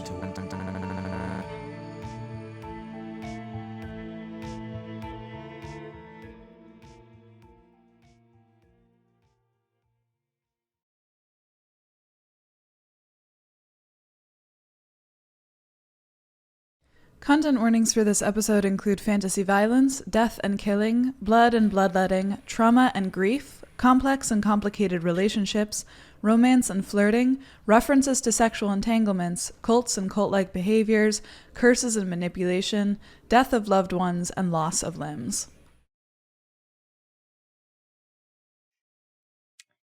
We open on another chamber in this sprawling underground network of catacombs that comprises the Aurochs Guild's headquarters. We find ourselves in what is very obviously Sybil's private play chamber. This space, it's quite obvious as well, is a repurposed animal den, just based on like the various claw marks, right, and the musk that still hangs in here, kind of sweet, right, like rot and like animal scent, because in this space there are tons of creatures, monsters even. A haze of smoke and fog like hangs near the cavernous ceiling, as at the mouth of this chamber all of you see bullets, rust monsters, owlbears, slimes, large carnivorous looking plants, even just sort of like free roaming, right? But each of them has either a collar on or some sort of marking or like a little like a badge or a shirt or something that like has an S on it for Sybil. And we see like in one corner like a big carnivorous looking like poison plant. It's sort of like has like a bulb that opens up and and is the source of all the smoke that like people like sitting near sort of like they breathe in, and when they breathe out, we see like their desires sort of like form in the smoke. And like this seems to be like a desire plant of some sort that will like show your heart's like truest wants and needs. So try not to get too close to that plant if you don't want to be honest with yourself. And we also see like a big old jelly, like a big like slime, right? Like that looks clear, like a cube, a gelatinous cube of some sort, like on like a raised dais, and like people, like various lackeys, right? Aurochs Guild, like thralls or whatever, are like moving up toward the jelly, and they like, ooh, they like go in, right? And they're suspended in it, right? And they like sort of like float through the jelly as like playtime. And the jelly isn't like disintegrating them to bone, like, you know, gelatinous cubes usually do. The jelly just sort of like lets out like seems to be having fun as people are like swimming through its interior. And we also see like various purring like bullets sort of nuzzling up against like various like people like draped in robes, or like just nuzzling and stroking them and feeding them like berries and meats like from their hand. We also see like owlbears, right? And like keep like closing their mouth like right before like someone like pulls their hand out and laughing, stuff like that. There's like tons of people in here, maybe like a couple dozen, just like playing with these extremely dangerous animals and creatures. In the back of this chamber, very much wearing the vibe of someone in charge of an orgy before it begins, we see Sybil. Sort of like on this like chaise lounge, right? Like some sort of lavish princeling, blowing smoke rings from a pipe that seems to be of the same kind of, has the same kind of herb in it as a carnivorous plant. Maybe they took a few trimmings or something. And you see coming out of like the smoke are Sitlali's face. Like comes out of the smoke of the pipe, right? As they just blow it like into the face of like an expectant lover, like at their feet, right? Their dark, like red skin, long, like black horns, cracked mortar, just venting steam. Golden eyes turn, right? This half Ganassi, half tiefling sees like through the smoke, and everyone's like, ooh, like gooey kind of moving bodies, like all of you. And they stand up slowly, and we see at their feet, sleeping, curled up, Bud. I think I'll take point on this one. Sitlali does say that under their breath, but like loud enough, not quiet enough for anyone to not hear. And just kind of like she like makes sure her armor is good. She like kind of fluffs her hair a little bit and just kind of stalks forward, hips swaying, if you will. Captain, I believe we have some business to attend to. Ah, yes. I believe we do. It is so good to see you again, Sitlali. And you, Captain. They like blow your own face in your direction, right? They reach out a hand to take yours. I believe I have held my end of the bargain. Ah. They curl their fingers back into a fist and like take it away from you. And they're sort of like draped in these like robes, you know what I mean? And they like turn to like look at the rest of your party. Business. Well, this is a pleasure place. Business has no space here, but if you insist, Sitlali, I suppose I could bend the rules for you. Mighty benevolent of you, Captain. You're here for Bud. And at the mention of his name, Bud's ear sort of flops, but he continues to like sleep, right? He looks to be dreaming. His like nose is twitching. Yes, we have come to collect. Oh, or rather, what's the name he answers to nowadays? Butcher. And at that, the ears stand up completely, and Bud opens like their like big like lychee black eyes and like smacks like their like big jaw and looks around. And that Sitlali did not know that. Sitlali looks visibly taken aback, and kind of glances to one side, but doesn't quite look back. Oh, I'm sorry, did I forget to mention that on our date? I mean, I assured you, and this is still true, that your Bud was healthy and safe. But, he's taken up a few new hobbies. Did I neglect to mention? You did. My apologies, I was so enraptured by your presence. It must have slipped my mind. How careless of you. I promise it won't happen again. You best keep that promise. Oh, darling, when have I ever broken a promise to you? Sitlali just stares at them. Well, Butcher. And Bud sort of gets up into like a sit position. No. Yes, Sybil? I think, well, they've come to collect your old family. They want you back. Do you want to go? But my home's here with everyone else. The plants, the slimes, the bulettes, and the owlbears. My home's here, right? Oh, you poor thing. And Sybil reaches down and scratches like underneath Bud's chin, and Bud's go, like he's getting scratched. And Sybil goes, unfortunately, these bad people want to take you away from me, so you have to go, Butcher. You have to go Sybil. back to... Was that a little too much? Quit the showboating and hand him over. Fine. The smile like drops off Sybil's face, right? And they like twirl their fingers, and the pipe just disappears in a puff of smoke. And they turn to Bud fully, and they go, Butcher, it's time for you to leave. There's no room for you here anymore. They want you back. And I'm sorry, but I said they could have you because they did something very good for us, and now we have to pay the price. That's just how the world works. I'm sorry. Maybe one day you'll be strong enough to be a player at the table, but for now you're just a chip. You understand, Sybil. right?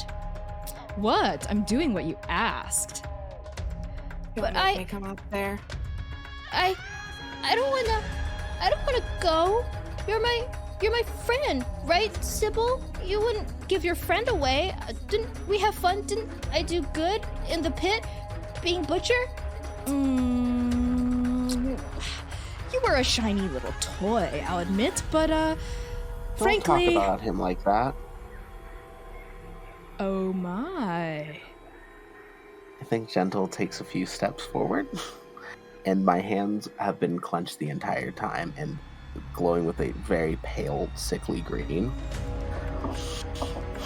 And like my eyes are very red, and already streamed with tears. Please just give Bud back. Okay. Sybil reaches down to take the collar off of Bud's large neck, but Sybil, no! I don't understand. I don't want to wait, but I already had to leave that family first, and now I have to leave this family, and I have to go back, but Sybil, please. Sybil, will you come? Please? And be my friend? Maybe we can all be friends? Maybe all of us can just be friends together? And Sybil goes, oh, Bud. And like ruffles like the top of Bud's head. Bud, baby boy, Butcher, you were never a friend. You were just a toy. At least I'm upfront about it. Unlike the people you're going back to. Don't talk to Bud like that. I will talk to Butcher. I take a few more steps. However I please. You stole Bud from me. Stole? And then you talk to him like this. You were the one who left to check on your friend. Left your Bud unattended with a stranger. You lied to me. You only have yourself to blame, Gentle. I'm not going to feel bad for trusting people. My mistake Maybe you was should. Trusting someone like you. Oh my. Someone like me. And what exactly are you implying there? Someone who would lie and take something that means the world to me. I love Bud. And you lied and stole him because you thought it would be, I don't know, fun? And it was.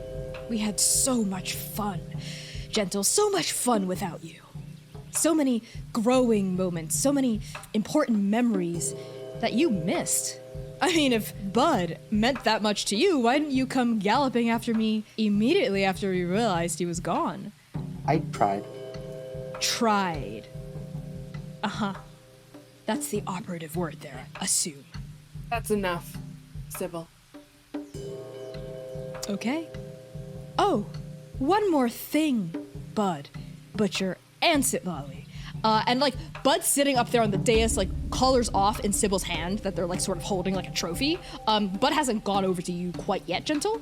Sybil looks to you, Sitlali. I believe you promised me something else in exchange for Bud, in addition to Captain Litzo's safe return. I assume I can cash that in whenever I want?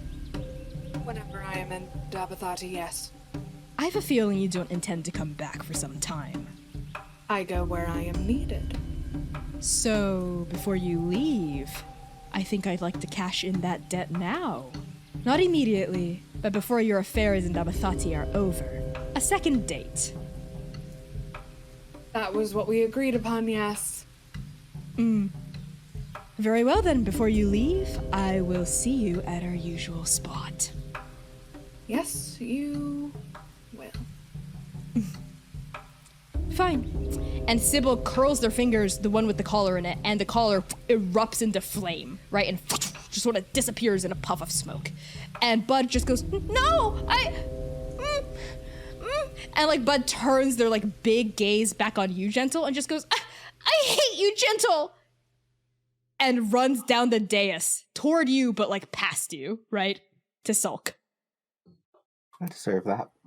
I think I walk up to Sybil as close as allowed, and in a very low tone, I just whisper, if not for Sitlali, I would have killed you. And then I would turn around and leave. And go after Bud. Ooh, what a thrill down my spine. Hey, if you're ever free in Dabathati too, Gentle, and you want to make amends, you know where to find me. I'm ignoring them completely. I'm just going to go after Bud. Okay. Yeah, Jerron would have been turning immediately or running after Gentle. I think Oka was kind of enraptured by all of the monsters in here a little bit. And they, like, I think were maybe, like, taking notes with Dr. Aluso and Mercy, like, about, like, a particularly, like, rare breed of owl bear. And when they see Gentle go by, they're like, oh, I think something happened. We should go. Let's go. Come on. Oh, yeah. But that one has 4 fingers on its talon. Not 3, like the usual. And like Mercy's like talking with you as you're like going out. And Dr. Lucio also goes, oh, yes, and is like packing up their notes, right? And starts to walk past you, Sitlali, on the way out. Dr. O. Oh, yes. A moment before we rejoin the others? Oh, sure, of course. And Dr. Lusso, like, moves off to, like, a secluded area by the entrance of the play space. Yes? I've been giving the prophecy some thought. Do the paragons need to have their complete souls for the final showdown with the stranger? Define complete. What are you getting at here, Sitlali? We've both seen Oka's soul. Well, yes. Is the bit in the after going to be a problem? I don't know. Then I suppose I'll have to find out. Yes. Yes, good point. Oh my gosh, I can't believe that slipped past me. We should tell Oka, but I don't want to worry that. Maybe not today. You know what I mean? Not today. Okay. Let's keep in touch about it, perhaps? Yes. Yes. You can cast Sending, so can I. We can just faster than the scrying. You? Yes. Interesting. I thought that was only cleric magic. Oh, is it? Well, I wrote a dissertation on the rigid categorizations of magic, and I believe that the boundaries are more porous than a lot of scholars believe. Not to say that your academic schooling, in terms of, Thama... Anyway, No, I would... If you could send that dissertation as well, that would be very fascinating for me. Of course, yes. I would love to. Excellent. Great. Let's rejoin the others, shall we? Agreed. Goodbye, owlbears. And Dr. Lusso turns around and, like, hustles out of the chamber with the rest of you. And I think Sitlali throws one last look at Sybil as they leave. They kind of stop. And they cast Sending, so it's not out loud. They say, "You're a monster, but you're a very attractive one." Can Sybil respond? Yes, that is the ability. She has one 25-word response. Yeah, Sybil just lounging back on the chair again. An owlbear cub has taken Bud's place almost immediately at their feet. They've moved on to the next shiny toy. Sybil lounges and just sort of winks at you from across the smoke, and they go, "I'm looking forward to our next date. I promise to do that thing with my tongue again, if you want." Sitlali winks and leaves. I mean, what Gentle doesn't know can't hurt him. We move out into the corridor where Bud is kind of sulking against a wall, just sort of pacing and making like wolf-like moans and whines and seems very upset. And Gentle, you've run out with Jiran after you. Bud, I'm sorry about everything, but please, I came back for you because I was always going to come back for you. I don't want to talk to you right now. I understand that. Is there anything I can do to help right now? No. Okay.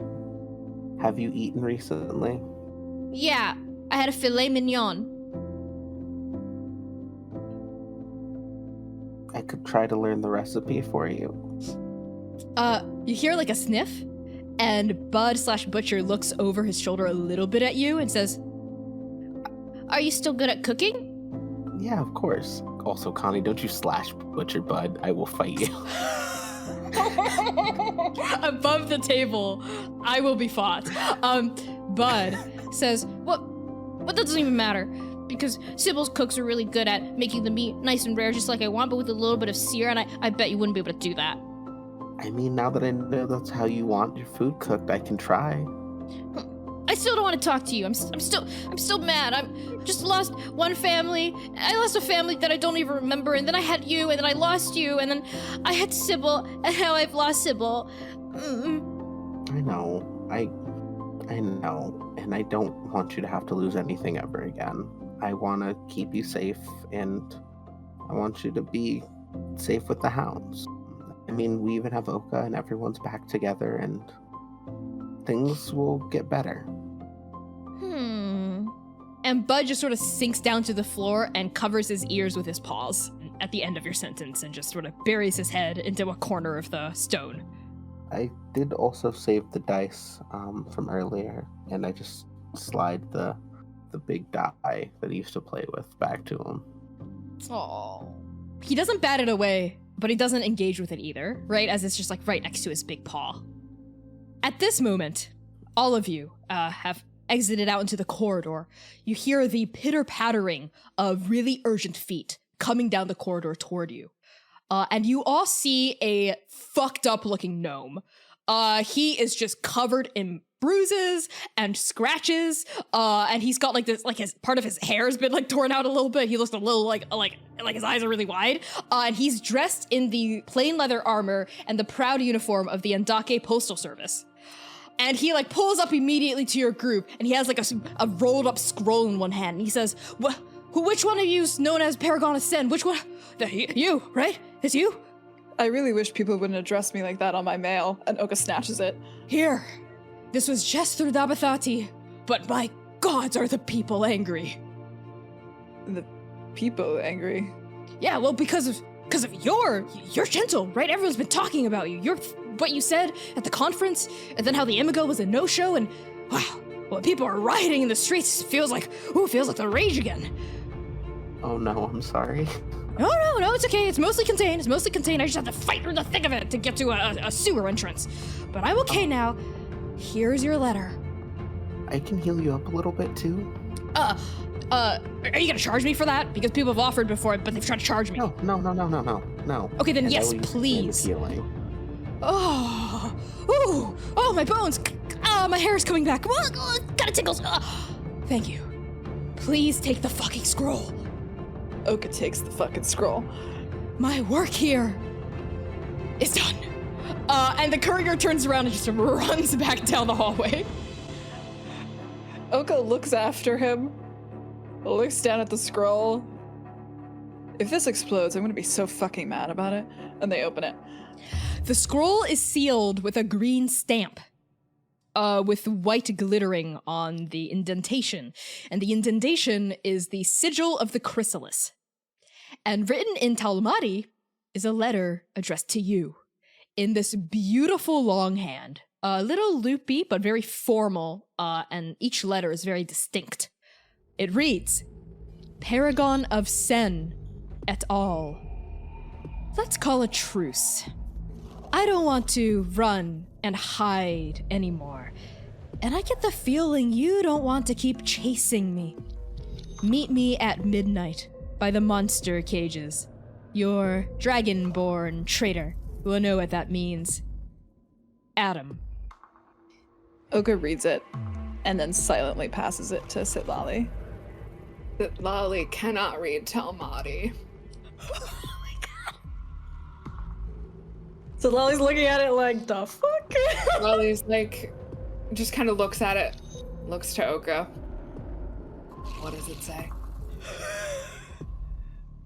Oka takes it back and reads it out. And I think their words falter over your dragonborn traitor, but they say the words as written. The last time I met Adam in an alley, some very bad things happened to me, so. When I was there last, he did say that if I came back, that the monsters could eat me. I don't know if that still stands, but this seems like a bad meeting place. Where is there? Jiran gestures vaguely in the air. The monster cages that he mentioned in the letter. Which are where? The basement of the Chrysalis headquarters. What the fuck were you doing there? I was looking for information about the Chrysalis. I thought that maybe they had research or administration. It really doesn't matter anymore. You weren't kidnapped, you went there. You just waltzed in? They didn't notice that I waltzed in. At least not at first. Sitlali abruptly turns away from Jiran and just turns to Mercy and goes, so are we going, or? Well, obviously this is a trap, right? I mean, we can't believe a word out of this fucking snake's mouth. No, we can't. But I think we should go. Armed to the fucking teeth, and before that snake can open his mouth, we kill him. I have some questions for him. Oh yes, of course, dear, whatever you want. And Sitlali smiles at that. Oka? The letter is addressed to you. What do you think we should do? I think we should go. together. I'd like to come to. I assume that's what you mean when you say together. Just I've never met Adam before.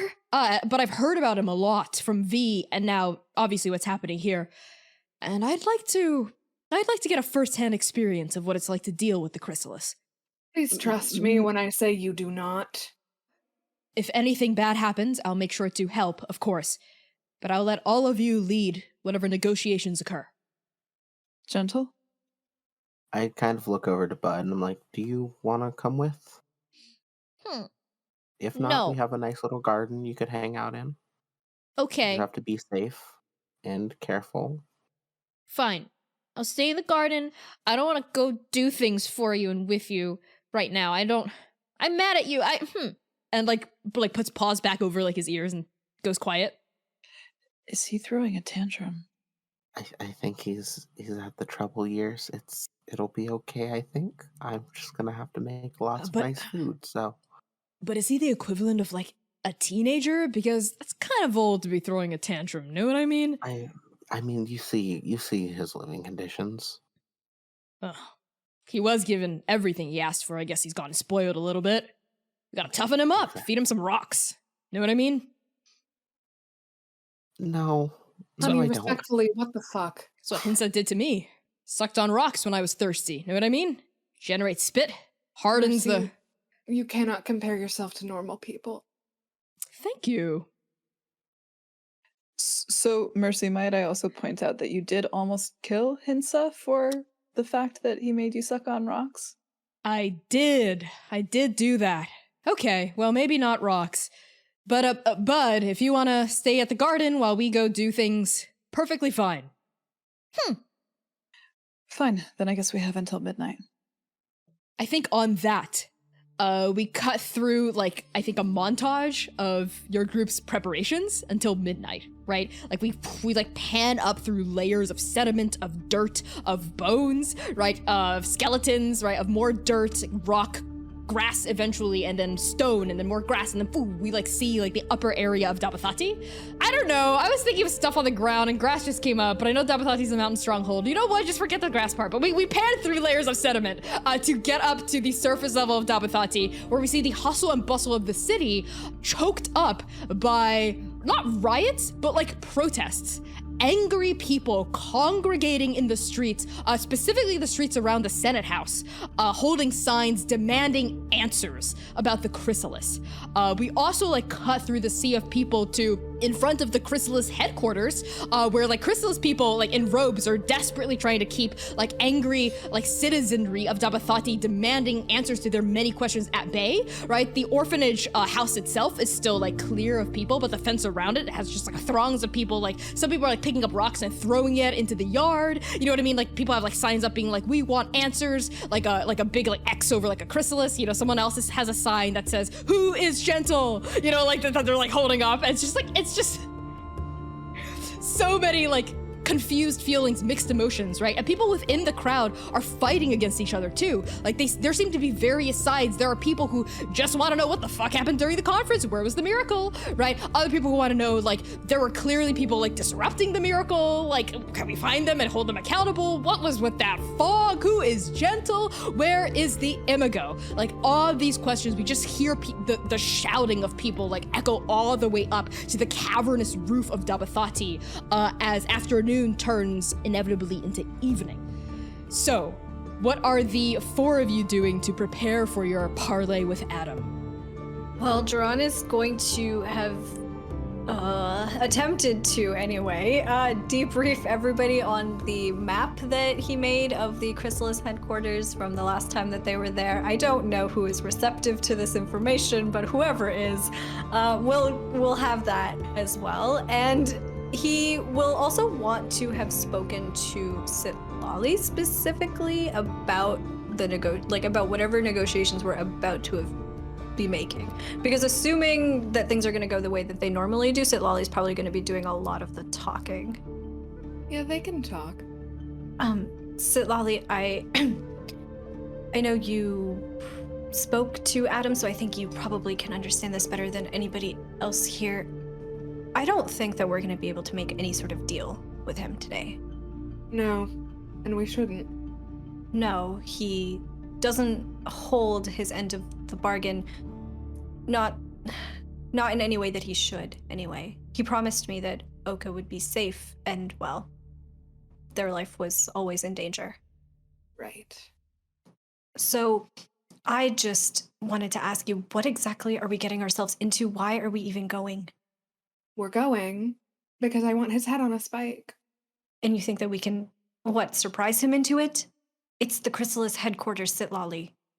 And we're going into, if I may remind you, the place where they keep all of their empty monsters, and Adam can control them.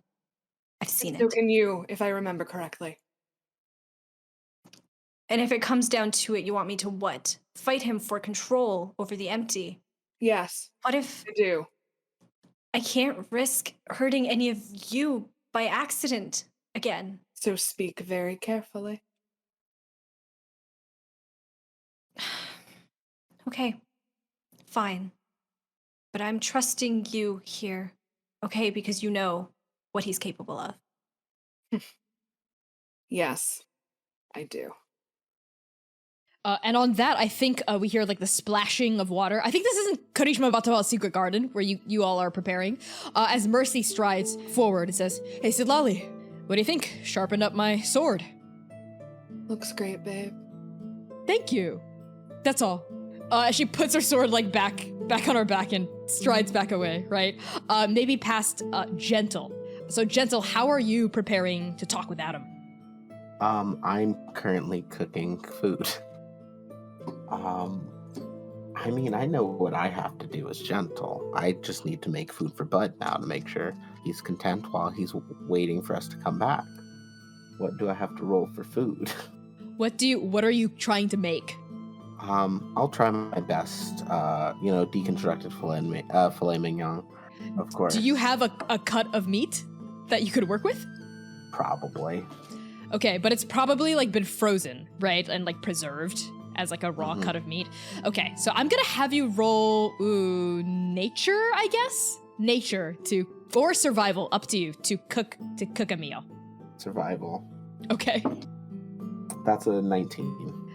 We smell like the sizzling of meat as perhaps you use some magic to like quickly thaw it out and defrost it. And Bud is sort of like sulking next to some petunias, right? Like nose starts perking up as like the sizzling of the meat like starts drifting through the air. Tell me how you're like spicing up this filet mignon. I am probably using a mix of like the spices I tend to use for Marosi-based dishes, especially to give it that extra like hometown feel. And then I think I am, of course, making enough for everyone, but like the best cut's going to Bud. I'm so sorry, everyone. I gotta fix this. I think the other thing is, while Dr. O's here, I did want to ask Dr. O just a little thing. Of course, yeah. So is this happening while you're cooking? Yeah, Okay. I feel like Dr. O would hang out while cooking happens. Yes. Dr. O, I think, is actually like sitting by very eagerly, like watching you, like, oh, is this a traditional Morozan way of cooking? I see that you've got some hot coals in your pan. Yeah. I think I did kind of want to ask, it's like for a favor or for a project, I guess. Of course. I mean, depends on the project. I'm stretched a little thin and I don't want to commit to something that I can't commit to. What is it? You know how like for tea you use little infusers? Yes. I was wondering if you could maybe either help me or if you didn't mind just making some for every one of the hounds.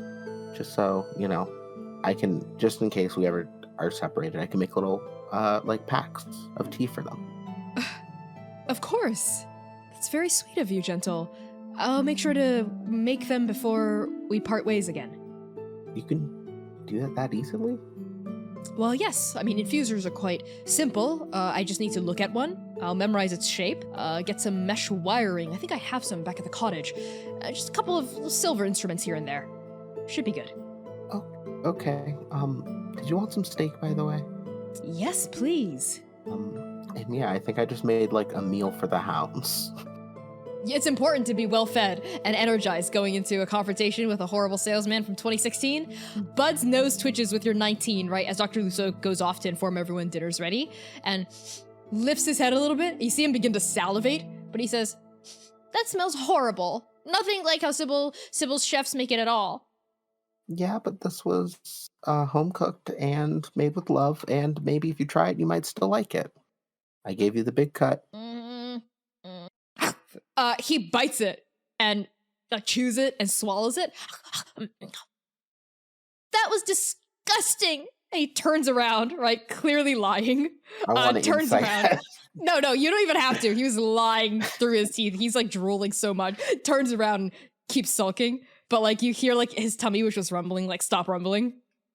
I think I just smile a little contently at that and just start writing down some like recipes I want to make for Bud. Cute.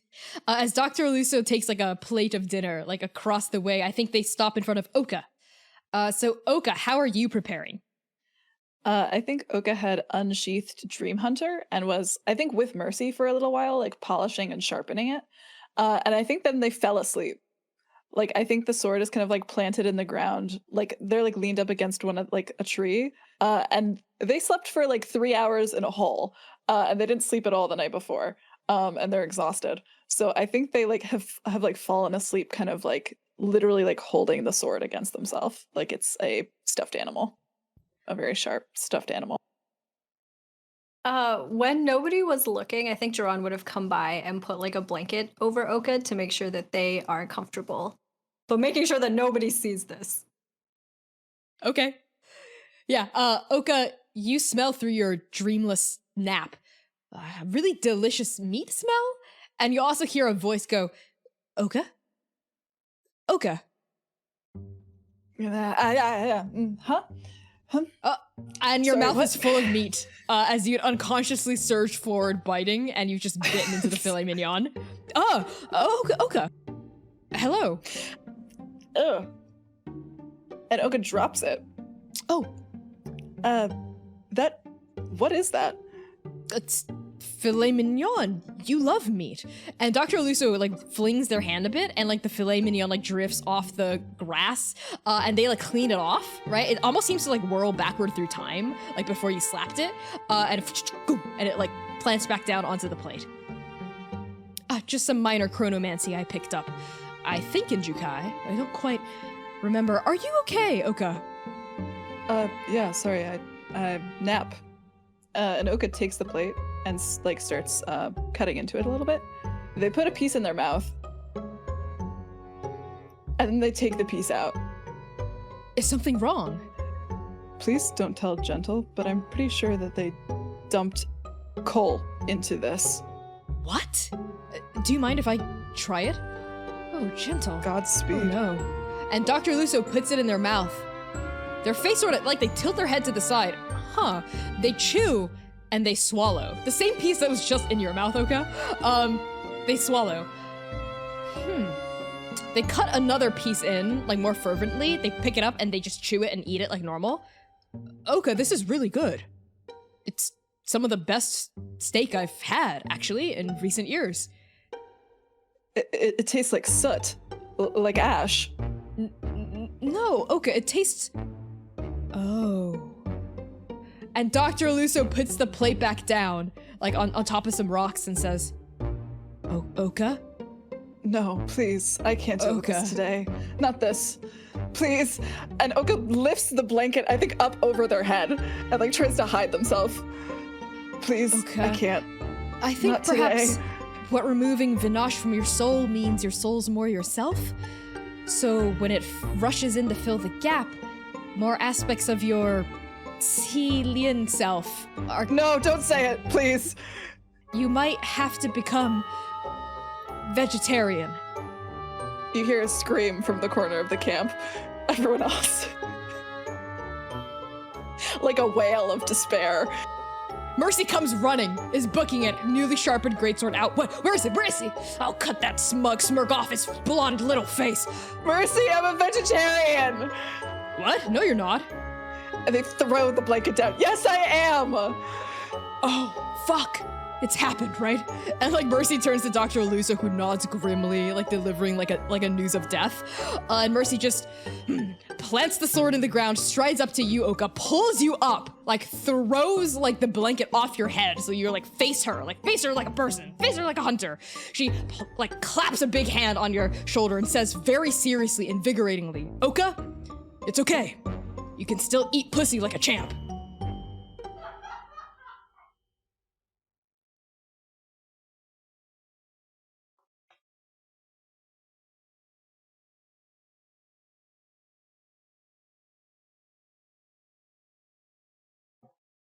Unrelated, if Gentle overheard Oka yelling about being a vegetarian, I rolled a 22 to cooking a vegetarian option. I love that, Gentle. You just quietly cook it, maybe in like a different pan that doesn't touch meat. You know what I mean? Like you just Oh quietly yeah, of do course, it. different Yep. pan, different utensils. I live with a vegan. I know what to do. Love it. Okay, and on that, I think that's where we're gonna cut the session. So everyone, thank you so much for tuning in to this episode of Transplanar RPG. I've been your chaotic, tonally dissonant GM and creative producer Connie, pronouns they, he, and she. Find me on TikTok and Twitter at by Connie Chung. That's BYCONNIECHANG. I'm gonna pass along our introductions over to Quinn. Hi, hello, I'm Quinn at Quintastic_ on Twitter. I have been your Sitlali, who has no problems whatsoever, ever, all the time, never done anything wrong in her life. Yeah. You can find me on Twitter, buy my games. I write them. I have stuff in the works, depending on when this comes out. Something may have just come out. Who knows? You'll have to check my itch, I guess. And I'm going to throw it to Dare. I feel like I want to take a moment of silence to address modern day isekai Adam. Besides that, hi, I'm Dare. She, they, they pronouns. Find me on the internet at Dare to Dream RPG, DARE, the number 2, DREAM RPG. On Twitter, TikTok, Itch, Tumblr, I guess. It's fun there. They're nice. This has been an episode and I'm so tired. Please, Hamna, take it from me. I will. All right. Hello, everyone. My name is Hamna, and I use any and all pronouns, and I am a TTRPG performer. You can find me on Twitter at @shahid_, where I talk about all of the different projects that I'm a part of. And today I have been John Gather, who is contractually obliged to be nice now, I think, or to be good or something. There's contracts, blood contracts. C, please take it away. If you need a contract to be nice, champ, that's the problem at hand. Hi, everyone. My name's C. I use they, them pronouns. I am a TTRPG performer, dramaturg for whatever happened here today, co-producer, and digital artist making very trans, very gay art on the internet at Pie Sharp Art. Today I played Oka Pussy Champion. So thank you, everyone, for letting me just say Connie, rate us out. Yes. So stick around for the raid. We're going to be raiding someone awesome, no doubt. Toss them a follow if you like what you see. Even if you can't stick around, say Transplanar sent you. Rep Transplanar in chat. We will see you next Saturday at 7 p.m. U.S. Central Time, 5 p.m. Pacific, 8 p.m. Central Eastern, right here on Twitch at Transplanar RPG. Bijou. Adam is a man from 2016.